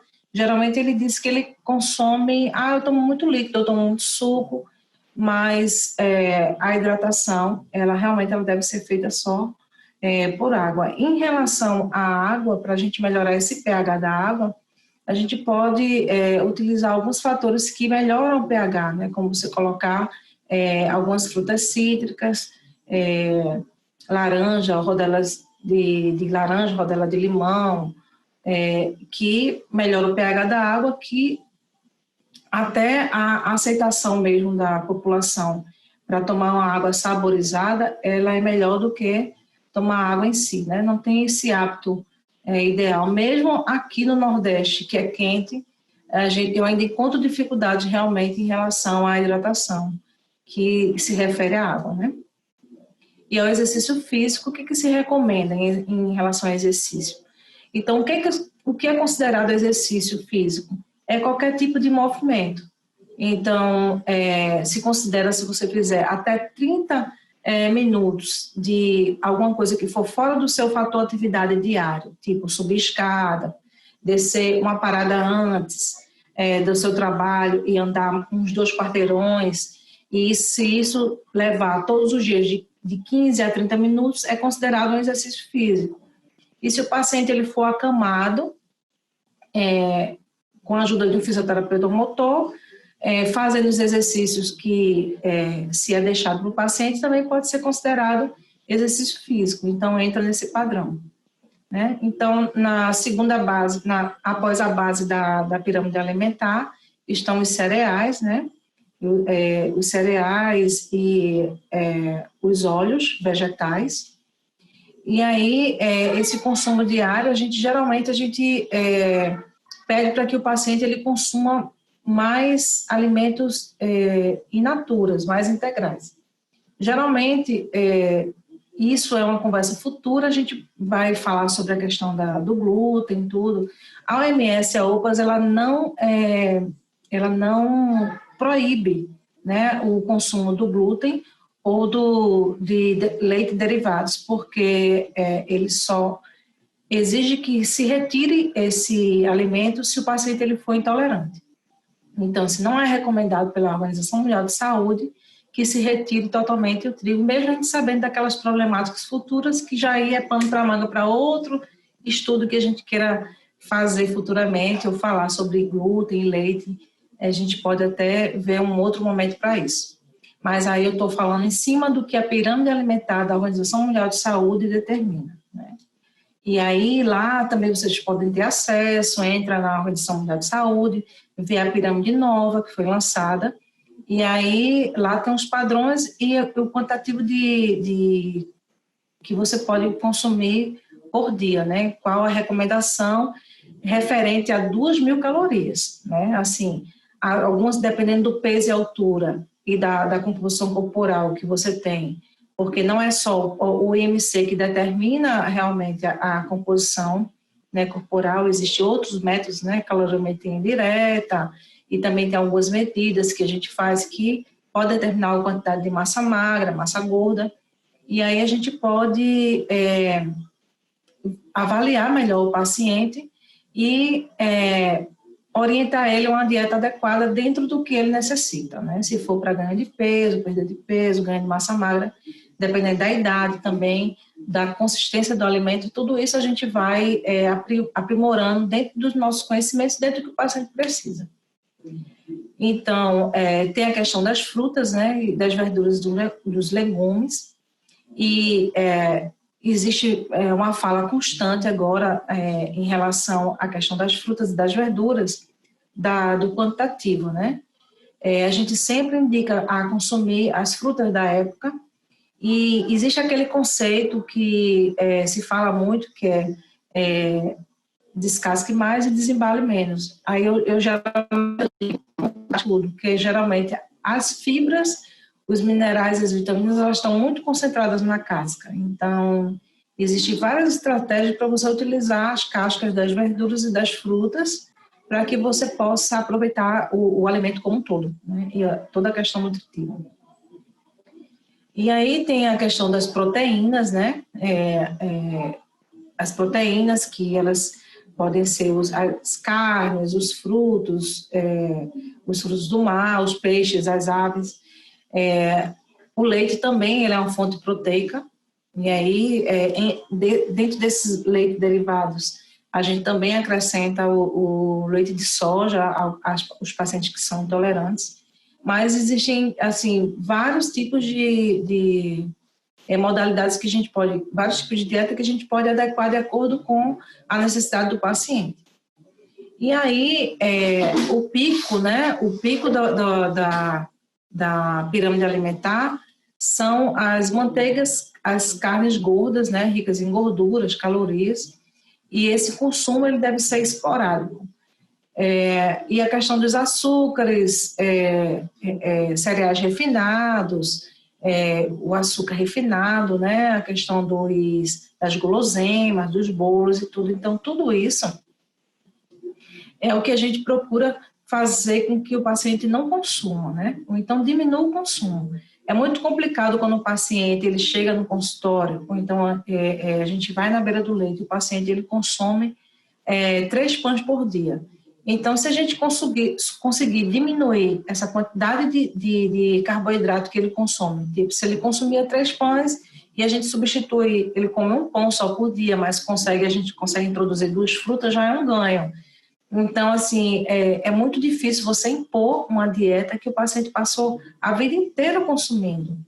Então, a gente não pode impor o paciente, a gente tem que conquistar e mostrar a ele que aquele alimento, aquela substituição de alimento, ela pode fazer toda a diferença no desfecho dele final. Então, ele vai se reeducar, fazer uma reeducação alimentar dentro dos padrões que ele pode, porque tem a questão também da classe, né? A classe social, ela influencia muito Se o paciente ele só tem condições financeiras de consumir salsicha e pão, então, como é que a gente vai fazer com que ele se reeduque? Quando ele sair, quando ele tiver alta hospitalar. Então, assim, a gente tenta conseguir várias maneiras, várias estratégias para que ele realmente possa, a gente possa conseguir com que eles façam essa reeducação alimentar dentro dos padrões que ele consome, né? Temos outras estratégias, parcerias com a rede feminina que a gente tem lá no hospital, né? Que ela consegue algumas suplementações para o paciente, cesta básica, algumas coisas, e a gente também indica para o município, que o município ele realmente tome conta daquele paciente em relação à questão alimentar, né? E aí também tem a questão das bebidas alcoólicas, né? Dos vinhos, que as pessoas perguntam muito, né? O que eu posso fazer? Posso consumir vinho, né? Então, o vinho tinto, a Organização Mundial de Saúde diz que o vinho tinto ele é opcional, em consumo moderado, né? Não para todas as pessoas. Isso tem que ser avaliado realmente pela nutrição e dependendo da comorbidade do paciente. E os suplementos nutricionais, eles não podem ser usados por todas as pessoas. Então, geralmente, o que eu faço com esses pacientes? Eu gosto muito de ver os exames laboratoriais. Eu não passo polivitamínico para o paciente, se ele não tiver uma deficiência vitamínica. Então, se o paciente, se ele chega para mim, ele só faz 3 refeições por dia, então eu aumento gradativamente essa refeição para 6, no máximo 6 por dia, e começa a introduzir as frutas e as verduras, porque dependendo do tipo de fruta e verdura que ele consuma, né, ele consegue atingir as necessidades de minerais e vitaminas. Então, é não necessário ele tomar suplemento vitamínico, suplemento nutricional. Tanto é que também, lá na frente é outro pano para manga para a gente discutir, porque os suplementos vitamínicos, as vitaminas e os minerais, eles competem entre si. Então, a gente não pode dar um pôr de vitamina junto, porque uma vitamina ela vai competir com a outra e acaba que no final a absorção é quase nada. Então, às vezes o paciente ele gasta um dinheiro num suplemento nutricional, podendo gastar aquele dinheiro numa fruta e verdura. E ele vai ter mais absorção, uma melhor absorção do que um próprio suplemento vitamínico. Com exceções das hipervitaminoses, né? Hipovitaminoses. O paciente ele tem uma deficiência de selênio, tem uma deficiência de vitamina D, então a gente entra com a suplementação via oral.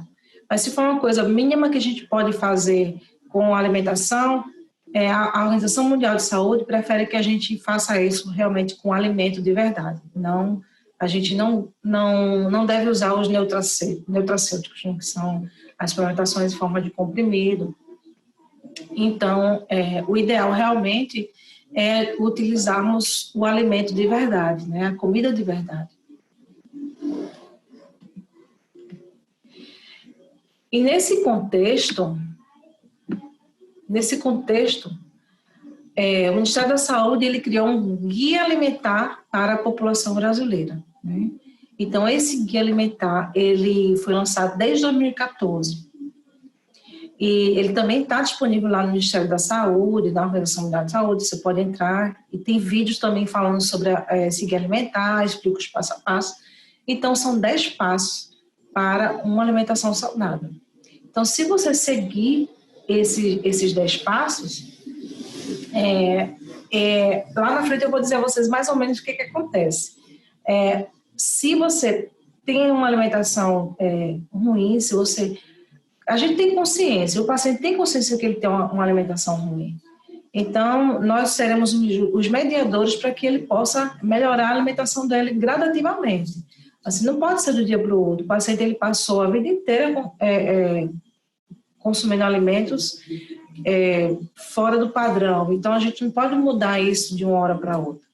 Então, a gente dá os passos para que ele chegue lá. Então, o paciente, ele recebe a orientação, ele vai fazer isso gradativamente e a gente faz um acompanhamento para que ele possa ter sucesso, né? E a gente ter um desfecho bom no final. E a gente vê resultado. Vê resultado nos exames laboratoriais, vê resultado no peso, no ganho de massa. Então, isso a gente vê a olho nu. Eu trabalho lá no hospital há 6 anos, então a gente entra com uma conduta nutricional, dependendo do tipo de comorbidade que o paciente tem, ou dependendo do tipo de desfecho que a gente queira com ele, diminuir uma creatina, diminuir o ácido úrico, melhorar uma vitamina B, uma vitamina D, então a gente mensura isso. O paciente lá chega com os exames laboratoriais e a gente faz um somatório de exames laboratoriais, o exame físico que a gente faz com ele, né? A gente escuta o paciente, faz uma anamnese, pergunta como é que ele come, vê a questão da parte financeira dele, a gente vê como a gente pode ajudar. Então, a gente também vê a ajuda de outros profissionais de saúde. É de extrema importância a gente contar com a equipe interdisciplinar, né? O paciente com câncer, às vezes câncer de cabeça e pescoço, precisa de uma atuação da fonoaudióloga para definir uma questão de consistência alimentar, né? O paciente, ele às vezes não está comendo porque ele engasga com arroz. Então, às vezes a gente liquidifica aquele alimento e o paciente ele consegue consumir 100% das necessidades dele. Então, uma mudança de consistência melhora muito a qualidade de vida do paciente. Então, dentro desses 10 passos que está lá no Guia Alimentar da População Brasileira, tem dá preferência aos alimentos in natura, né? Minimamente processados. Então, aquela coisa que eu falei no slide anterior, descasque mais e desembale menos. Mas aí eu digo digo além do que isso, né? Eu digo coma com casca e tudo. Então, aproveite todo a fruta e a verdura. As cascas, elas são ricamente nutritivas, você pode fazer várias coisas com as cascas, né? Aproveitar todos os nutrientes por um todo, né? Fazer os sucos, utilizar as cascas. Se você descascar e tinha já o hábito de colocar na planta ou jogar no lixo, então você pode pegar essas cascas, triturar, colocar nos cubinhos de gelo e aí utilizar essas cascas trituradas para fazer outras preparações, né? Uma sopa, um caldo, colocar no arroz refogado, no molho numa carne com molho. Então você pode estar colocando, reaproveitando essas cascas e enriquecer seu corpo, né, com esses nutrientes que eles iam para a planta, fortalecer a planta. Lá os pacientes, os idosinhos, eles têm mania de fazer isso. O que você faz com a casca das verduras? Eu coloco na planta para a planta ficar bonita. Aí eu brinco assim, a planta fica bonita e você fica feio. Então tem que realmente investir nessa questão dos nutrientes, né? Aproveitar ele como um todo. Rico em fibra, mineral, em vitaminas, então é importante acrescentar essa questão das fibras. E, inclusive, a fibra, ela controla o índice glicêmico. Às vezes a gente tem um paciente lá que é muito, tem uma diabetes descontrolada, passa a utilizar as cascas, a insulina melhora bastante, né? Então, utilizar óleo, gordura, sal e açúcar em pequenas quantidades ao temperar ou cozinhar os alimentos e criar preparações culinárias, né? Assim, os óleos, geralmente, que eu indico, né? Assim, eu trabalho no Hospital do SUS, é complicado. Eu pedi para ele comprar óleo de coco, mas aí o que eu peço? Para que eles usem a banha de porco, porque nossos avós, nossos bisavós utilizavam a banha de porco para fazer as preparações, né? Então, na verdade, eu estimulo eles a utilizarem, voltar a como era antes, como era com nossos avós. E, assim, tirar o salero da mesa, usar tudo que for mais in natura possível, nada de caldo quinó, sazon, tempero do amor, usar realmente tudo que for mais in natura possível, né? Comprar ervas no mercado, então você compra 7 tipos de ervas, mistura tudo, coloca limão, o limão ele disfarça bastante, quem não pode consumir sal, ou então em pequena quantidade, o limão ele dá um tempero bem legal no alimento, né? O terceiro passo é limitar o consumo de alimentos processados. Então, assim, quando a gente tem sucesso lá, quando o paciente praticamente ele zera essa questão do consumo alimentar, porque até para a espera do paciente para ser atendido pelo médico, eles esperam assim um pouquinho, né? Às vezes a manhã inteira. Então, nesse intervalo que ele espera, a rede feminina ela fornece um caldo que é feito com as cascas das verduras que é preparado os alimentos na cozinha lá. Ou um caldo, ou uma sopa, alguma coisa nutritiva. Mas os pacientes, às vezes a gente passa pelos corredores, eles estão consumindo salgadinhos, pipocas, né? Então a gente sempre fala para que eles são alimentos embalados, que eles estão matando a fome enquanto eles estão esperando o médico, a consulta do médico. Então aquele sal em excesso que está na pipoca, aí os pacientes dizem, eu não posso comer pipoca, não, aquela pipoca que você compra o milho e faz em casa. Então, mas não aquelas pipocas que já vem salgada, com gostinho de manteiga, aquilo ali é riquíssimo em sódio, né? E são calorias vazias. Então, a gente estimula para que ele não faça esse consumo de alimentos, né, processados e ultraprocessados, que é o 3 e o 4. Então, o 5 é comer com regularidade e atenção, em ambientes apropriados, sempre que possível, com companhia. Porque hoje em dia, nós, profissionais de saúde e também os pacientes, nós temos, não temos mais tempo de nada. Às vezes a gente comemos em pé, comemos na rua, então não temos tempo de sentar com a família, ou então sentar no lugar arejado, conversar, mastigar o alimento, porque o processo de absorção começa desde que a gente mastiga, né? Então, mastigamos mal, engolimos o alimento muito rápido, então, para que o processo ele dê certo até o final, a gente tem que aprender a mastigar o alimento, e comer com calma, né? Assim, a gente come com muita pressa, porque mudou muito a questão da tecnologia, a mulher trabalha muito fora, hoje em dia se dá mais valor ao trabalho do que a próprio alimento, então a gente perde esse link, né, da questão do você parar para comer, você tem direito às suas 2 horas ou 1 hora de almoço, ou meia hora de almoço.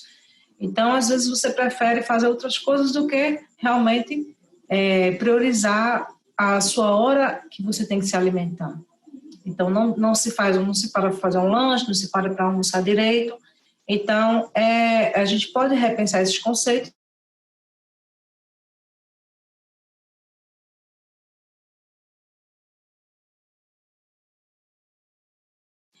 Então, fazer compras em locais que ofertam variedades de alimentos in natura, né? Alimentos in natura e minimamente processados. Eu peço muito para que o paciente ele tenha acesso ao alimento que seja orgânico, né? O pessoal diz, mas orgânico é muito caro. Hoje em dia nem tanto, tem várias feirinhas de orgânico por aí, e ainda estimula que o paciente ele possa fazer tem muito paciente que é agricultor, né? Que trabalhou a vida inteira na agricultura, ele tem a sua vaquinha no quintal, ele planta suas coisas, isso é super importante. Então, estimular a questão da hortinha, fazer sua hortinha em casa, fazer uma troca com a vizinhança, às vezes o vizinho planta tomate, ele planta cebola, fazer aquela troca, né? O couve, o alface, então, fazer aquela troca. E em relação também a utilizar as frutas da época, funciona bastante, a época da manga, a época da laranja, tem um ano inteiro, né? Tem a época do abacate, então a gente tem que investir na questão da fruta da época, é super importante isso, né? Então, desenvolver e exercitar e partilhar as habilidades culinárias. Então, às vezes, você até sabe cozinhar, mas, de repente, você sabia cozinhar o trivial e aí a nutricionista diz, olha, você tem que abaixar a sua glicose, está muito alta. Então, às vezes, você tem que reaprender realmente a buscar receitas novas, né? Ou então, se você trabalha num ambiente que cada um leva um guloseima, então você tem que conversar com os amigos, começar a levar coisas saudáveis, fazer um dia do lanche saudável, então fazer um dia do almoço saudável. Tem várias estratégias que você pode utilizar para poder melhorar essa questão do consumo, né? O consumo de alimentos mais saudáveis, mais in natura. Planejar o uso, né, do tempo para dar à alimentação o espaço que ela merece, como eu tinha falado lá em cima. A gente usa o horário de almoço, usa o horário de lanche para fazer outras coisas e não realmente o que tem que fazer, que é se alimentar. Então, realmente usar o seu tempo, né, planejar isso, colocar relógio para despertar, falar com um amigo, dizer, olha, estimular até para a questão do beber água. Lá onde eu trabalho, são 10 nutricionistas, então um fica pulsando a outra. Você já bebeu água hoje? O que você vai lanchar hoje? Então, a gente tem esse hábito. Quando o paciente está lá, a gente está dando orientação. Se ele não está com garrafinha, a gente oferece uma água, pergunta quantos copos ele já bebeu por dia. Então, são estratégias que você pode fazer diariamente, né? Então, dá preferência, quando estiver fora de casa, a locais que servem refeições feitas na hora. Isso é super importante, né? Porque muitas pessoas me perguntam, o alimento que ele é guardado de um dia para o outro, ele ainda perde todo o nutriente. Não perde todo o nutriente, né? Mas ele perde uma porcentagem, realmente. A gente, no processo que a gente come, a gente já não absorve tudo quando chega lá no final. E aí, se você come uma comida requentada ou uma comida congelada, também não é aquela mesma nutriente que você comer aquele alimento na hora que ele é produzido. E também tem a questão da contaminação microbiana. Paciente com câncer, ele é um paciente que ele tem imunidade baixa, né? Ele é imunossuprimido, então o ideal realmente é não dar preferências a alimentos que são de um dia para o outro, né? O ideal é você preparar um alimento e consumir na hora. Isso é super importante, você aproveita mais os nutrientes. Desde a preparação, os alimentos eles já vai perdendo os nutrientes, né? E aí, ser crítico quando as informações, orientações e mensagens sobre alimentação vinculadas em propagandas e comerciais. O que acontece? A indústria, ela vende muito produto alimentício, né? Então, mesmo que esteja o nome light, diet, pergunte ao nutricionista, assim, se você às vezes você nunca, a vida inteira você comeu biscoito, mas aí você não pode mais comer porque você ficou diabético, aí compra o biscoito diet. Mas às vezes ele tem menos, ele é substituído por um adoçante, né? Um sucralose, um aspartame, mas aí eles aumentam a quantidade de sódio. Né? Então, consequentemente, às vezes o paciente ele é hipertenso e diabético. Então, o consumo do diet e light, converse com o nutricionista que a gente explica, assim, realmente o que deve ser feito. Prevalece aquele mesmo conceito, descasque menos, coma com casca e tudo, e descasque mais, né? Perdão. Consuma com casca e tudo, quem não tiver problema com casca, e desembale menos. Então, esse conceito prevalece para tudo, né? Em relação... E também não se fixar procure saber se aquela informação ela é correta, né? De qualquer informação, né? Até de alimentos mesmo. Tem alguns alimentos aí que salvam vidas, né? A folha de graviola cura o câncer, suco de graviola todo dia, então... você não deve colocar toda a sua expectativa em um só alimento, né? Tem que ser uma alimentação balanceada, tem que ser fracionada. Qual é o ideal? Né? O ideal mesmo, assim, o padrão ouro, é você ter 12 horas para consumir os seus alimentos. Isso pode ser dividido em 5, 6 refeições, né? Você tem 12 horas para fazer isso e você tem 12 horas para não consumir nada. Isso pode contar com o seu horário de almoço, né? O seu horário de almoço, com seu horário de dormir. Então, é a questão do sono também. Se você tiver um bom sono, você dormir às 8 horas e você jantar mais cedo e dormir às 8 horas completas, você vai completar as 12 horas que você precisa. Então, é 12 horas sem se alimentar, sem colocar nada no seu organismo, e 12 horas para você comer fracionadamente. E aí você começa a melhorar o seu metabolismo, né? O seu metabolismo ele vai se modificando de acordo com o seu comportamento alimentar e o seu sono. O sono é de extrema importância também.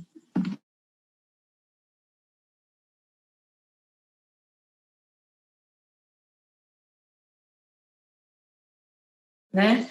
Olha o que acontece, os estudos falam que se você tiver uma alimentação saudável, né, assim, sem nitrito, nitrato, que são produtos que estão dentro dos embutidos e enlatados, que é o nitrito e nitrato. O nitrito e nitrato, se você procurar, eles são cancerígenos. O excesso de nitrito e nitrato, ele pode realmente causar câncer. Então, ele está dentro da charque, das linguiças, né, dos embutidos. O churrasco, na verdade, tem a questão do embutido. Você pega o embutido e ainda faz churrasco com ele. Então, o carvão, ele tem uma substância cancerígena. O carvão, a fumacinha do carvão impregna na carne, aí aquela gordurinha desce, bate, a fumacinha sobe, e existem vários compostos cancerígenos nesse processo, e a carne de churrasco ela deve ser feita na chapa. E também, quando você for preparar uma proteína, uma carne, um frango, não deixa ela queimadinha, aquele processo queimadinho também pode causar câncer. Então, essa fumaça desse carvão, porque o carvão sofreu uma combustão e ele vai queimar de novo para fazer o churrasco. Então, o ideal realmente é que esse churrasco seja numa grelha sem carvão, né? Numa chapa ou numa grelha elétrica, mudar esse conceito do carvão, com a questão do churrasco. E aí, tem a questão dos congelados, né? Dos embutidos, dos enlatados, que eu tinha falado lá. E aí você pode ver que essas conservas mesmo, né? Azeitona, o milho, você pode comprar o milho e, se você gosta de usar preparações com milho, você pode comprar o milho, cozinhar o milho e fazer do que você comprar o milho conserva, porque ali tem os conservantes que vão atrapalhar um pouco a questão né? Tem muito sódio, tem muito sal, aquela coisa toda. Tem, às vezes, outros conservantes que eles colocam, porque, veja, se um produto in natura, ele dura 1-2 dias, aí eles colocam várias coisas lá dentro do potinho, né? Que vai durar 6 meses. Veja se isso não é estranho. Então, a indústria faz isso, coloca produtos lá dentro, né, conservantes, para que o produto de prateleira ele fique com bastante durabilidade. E aí, o que isso vai causar no seu metabolismo? Por isso que é importante. E os refrigerantes, que tem não sei quantos compostos cancerígenos, né? A questão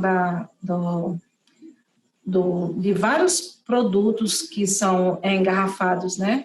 Eles refrigerantes, e tem agora um tal de água saborizada, uma água saborizada que não é água saborizada em si, ela, na verdade, ela tem açúcar, ela tem sódio, então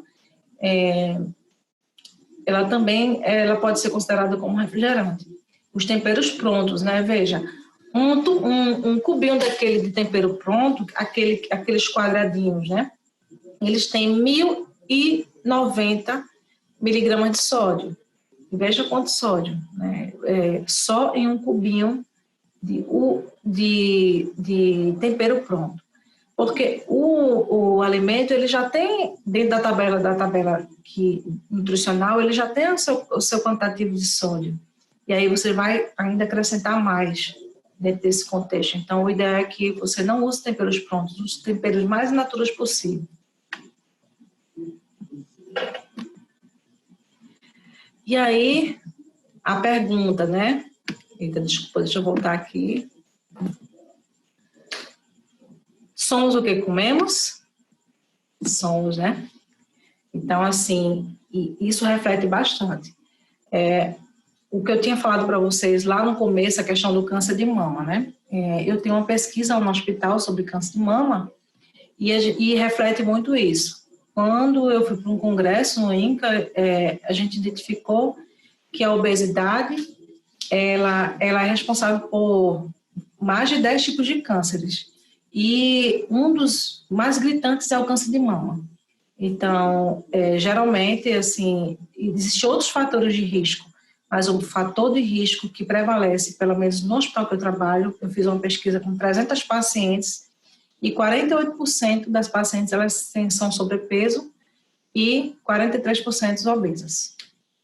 Então, o fator gritante realmente da obesidade, né? O paciente obeso, ele é um paciente inflamado, ele tem uma prevalência maior, principalmente as mulheres, de ter câncer de mama. E uma coisa importante também, porque o homem também tem câncer de mama. E os pacientes que chegam lá e que a gente vê que realmente tem câncer de mama, os pacientes, quando a gente olha para os homens que vão fazer mastectomia, os pacientes, eles são sobrepeso ou obesos. Então, essa questão do estrogênio, né? Tem várias questões sobre o estrogênio, progesterona, tomar hormônio, essa questão de você estar na menopausa e consumir hormônio, então tomar progesterona, uso anticoncepcional, realmente, cientificamente comprovado, pode realmente estimular o câncer de mama. E aí, mais alimentação saudável, menos risco de câncer, né? Isso é gritante mesmo. Quanto mais a alimentação for saudável, menos é o risco de câncer. Veja lá, naquele gráfico que tem lá da União Internacional de Combate ao Câncer, diz que 35% da má alimentação, ela pode desenvolver câncer, né? E aí, para você ver no gráfico, se você entrar no INCA, em todas as estimativas que tem das regiões Centro-Oeste, Nordeste, Norte, quando você vai olhar lá, o que prevalece sempre é o câncer de mama para as mulheres, próstata para os homens, aí vai mudando de acordo com a região, né? Se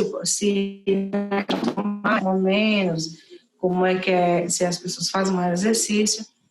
Mas dentro desse contexto, o que vai prevalecer sempre é câncer de mama por causa da questão Tem vários outros fatores também, a questão da menopausa, né? Se amamentou, se teve filhos, mas o contexto também está dentro da questão da obesidade. E aí, mas não se engane, ó. Cuidado, né? Porque nem sempre ser magro é ser saudável. A tendência é que o paciente obeso, né, ou com sobrepeso, ele seja um paciente inflamado e ele tem um fator de risco maior para desenvolver câncer, né? Mas se a estrutura, o metabolismo de um paciente for acelerado e ele for magro, e os exames laboratoriais dele podem apresentar várias coisas. O paciente pode ser diabético, pode ser hipertenso, pode ter o triacilglicérol alto.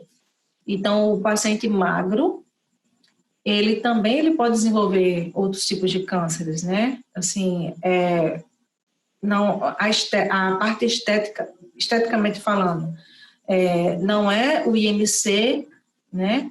O peso e a altura do paciente que determina que ele é saudável. Então, são vários outros fatores.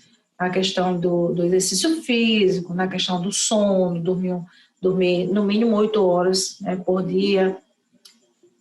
Então, tem que ser feito esse levantamento, olhar o paciente como um todo, né? Tem a questão intestinal também, o paciente tem que ter uma microbiota importante. Quando o paciente ele tem uma reeducação alimentar, praticamente ele tem a microbiota ideal. Então, ele está propício a se afastar dos fatores de risco, né? Que aí, fora os outros fatores que acontecem, a porção maior é realmente a alimentação. E aí, para finalizar, né, eu deixo essa mensagem para vocês, que cuide da sua saúde, tenha uma vida saudável, faça exercícios físicos, né? Então, é esse recado que eu deixo para vocês. Nunca é tarde para você fazer a reeducação alimentar. O nosso corpo, ele é adaptável.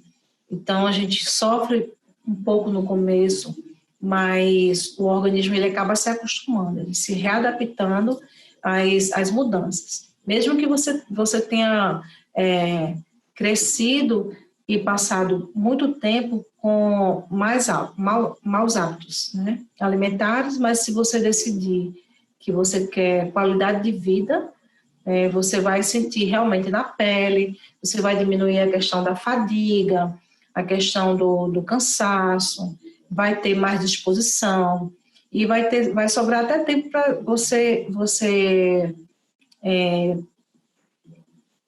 fazer outras atividades que não estavam no seu contexto, que você nunca mais fez, né? Tipo, às vezes você está tão cansado do trabalho semanal que no final de semana você só quer ficar em casa.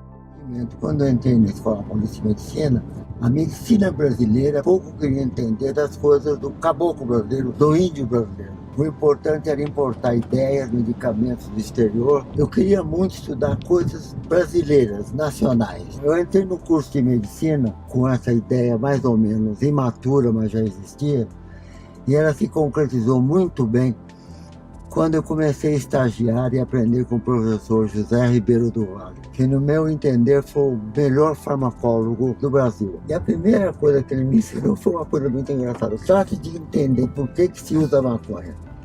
Você entendendo por que o homem usa maconha, você pode entender o que é a maconha. E a maconha era considerada nessa época a erva do diabo. Havia uma propaganda muito intensa contra a maconha, de que não é verdade não, que a maconha hoje já é um medicamento, sob a forma de produtos medicinais, já são reconhecidos e receitados esses produtos em pelo menos uns 15, 20 países.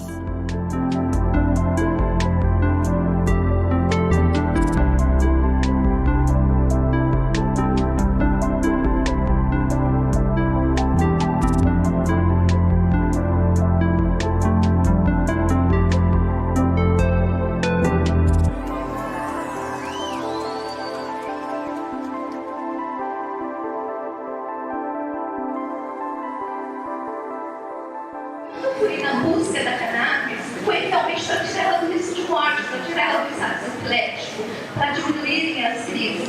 Só que começaram a vir vários benefícios que eu nem estava esperando. Eu não estava esperando porque eu não sabia que a cannabis ia trazer todos os resultados. A partir daí, hoje, a minha filha, as crises dela diminuíram 80%. Transformou a vida da minha filha, transformou as nossas vidas. Estou há quase 40 anos aqui nesta comunidade de São Francisco, Hermelino Matarazzo. Nos últimos anos, nós buscamos uma relação com a universidade e hoje aconteceu aqui um encontro de formação. É uma luta ainda para a legalização da cannabis medicinal. Ainda o preconceito é muito forte, por isso que esse trabalho vai ser uma maneira não só de vencer o preconceito, mas de legalizar a cannabis medicinal em todo o Brasil.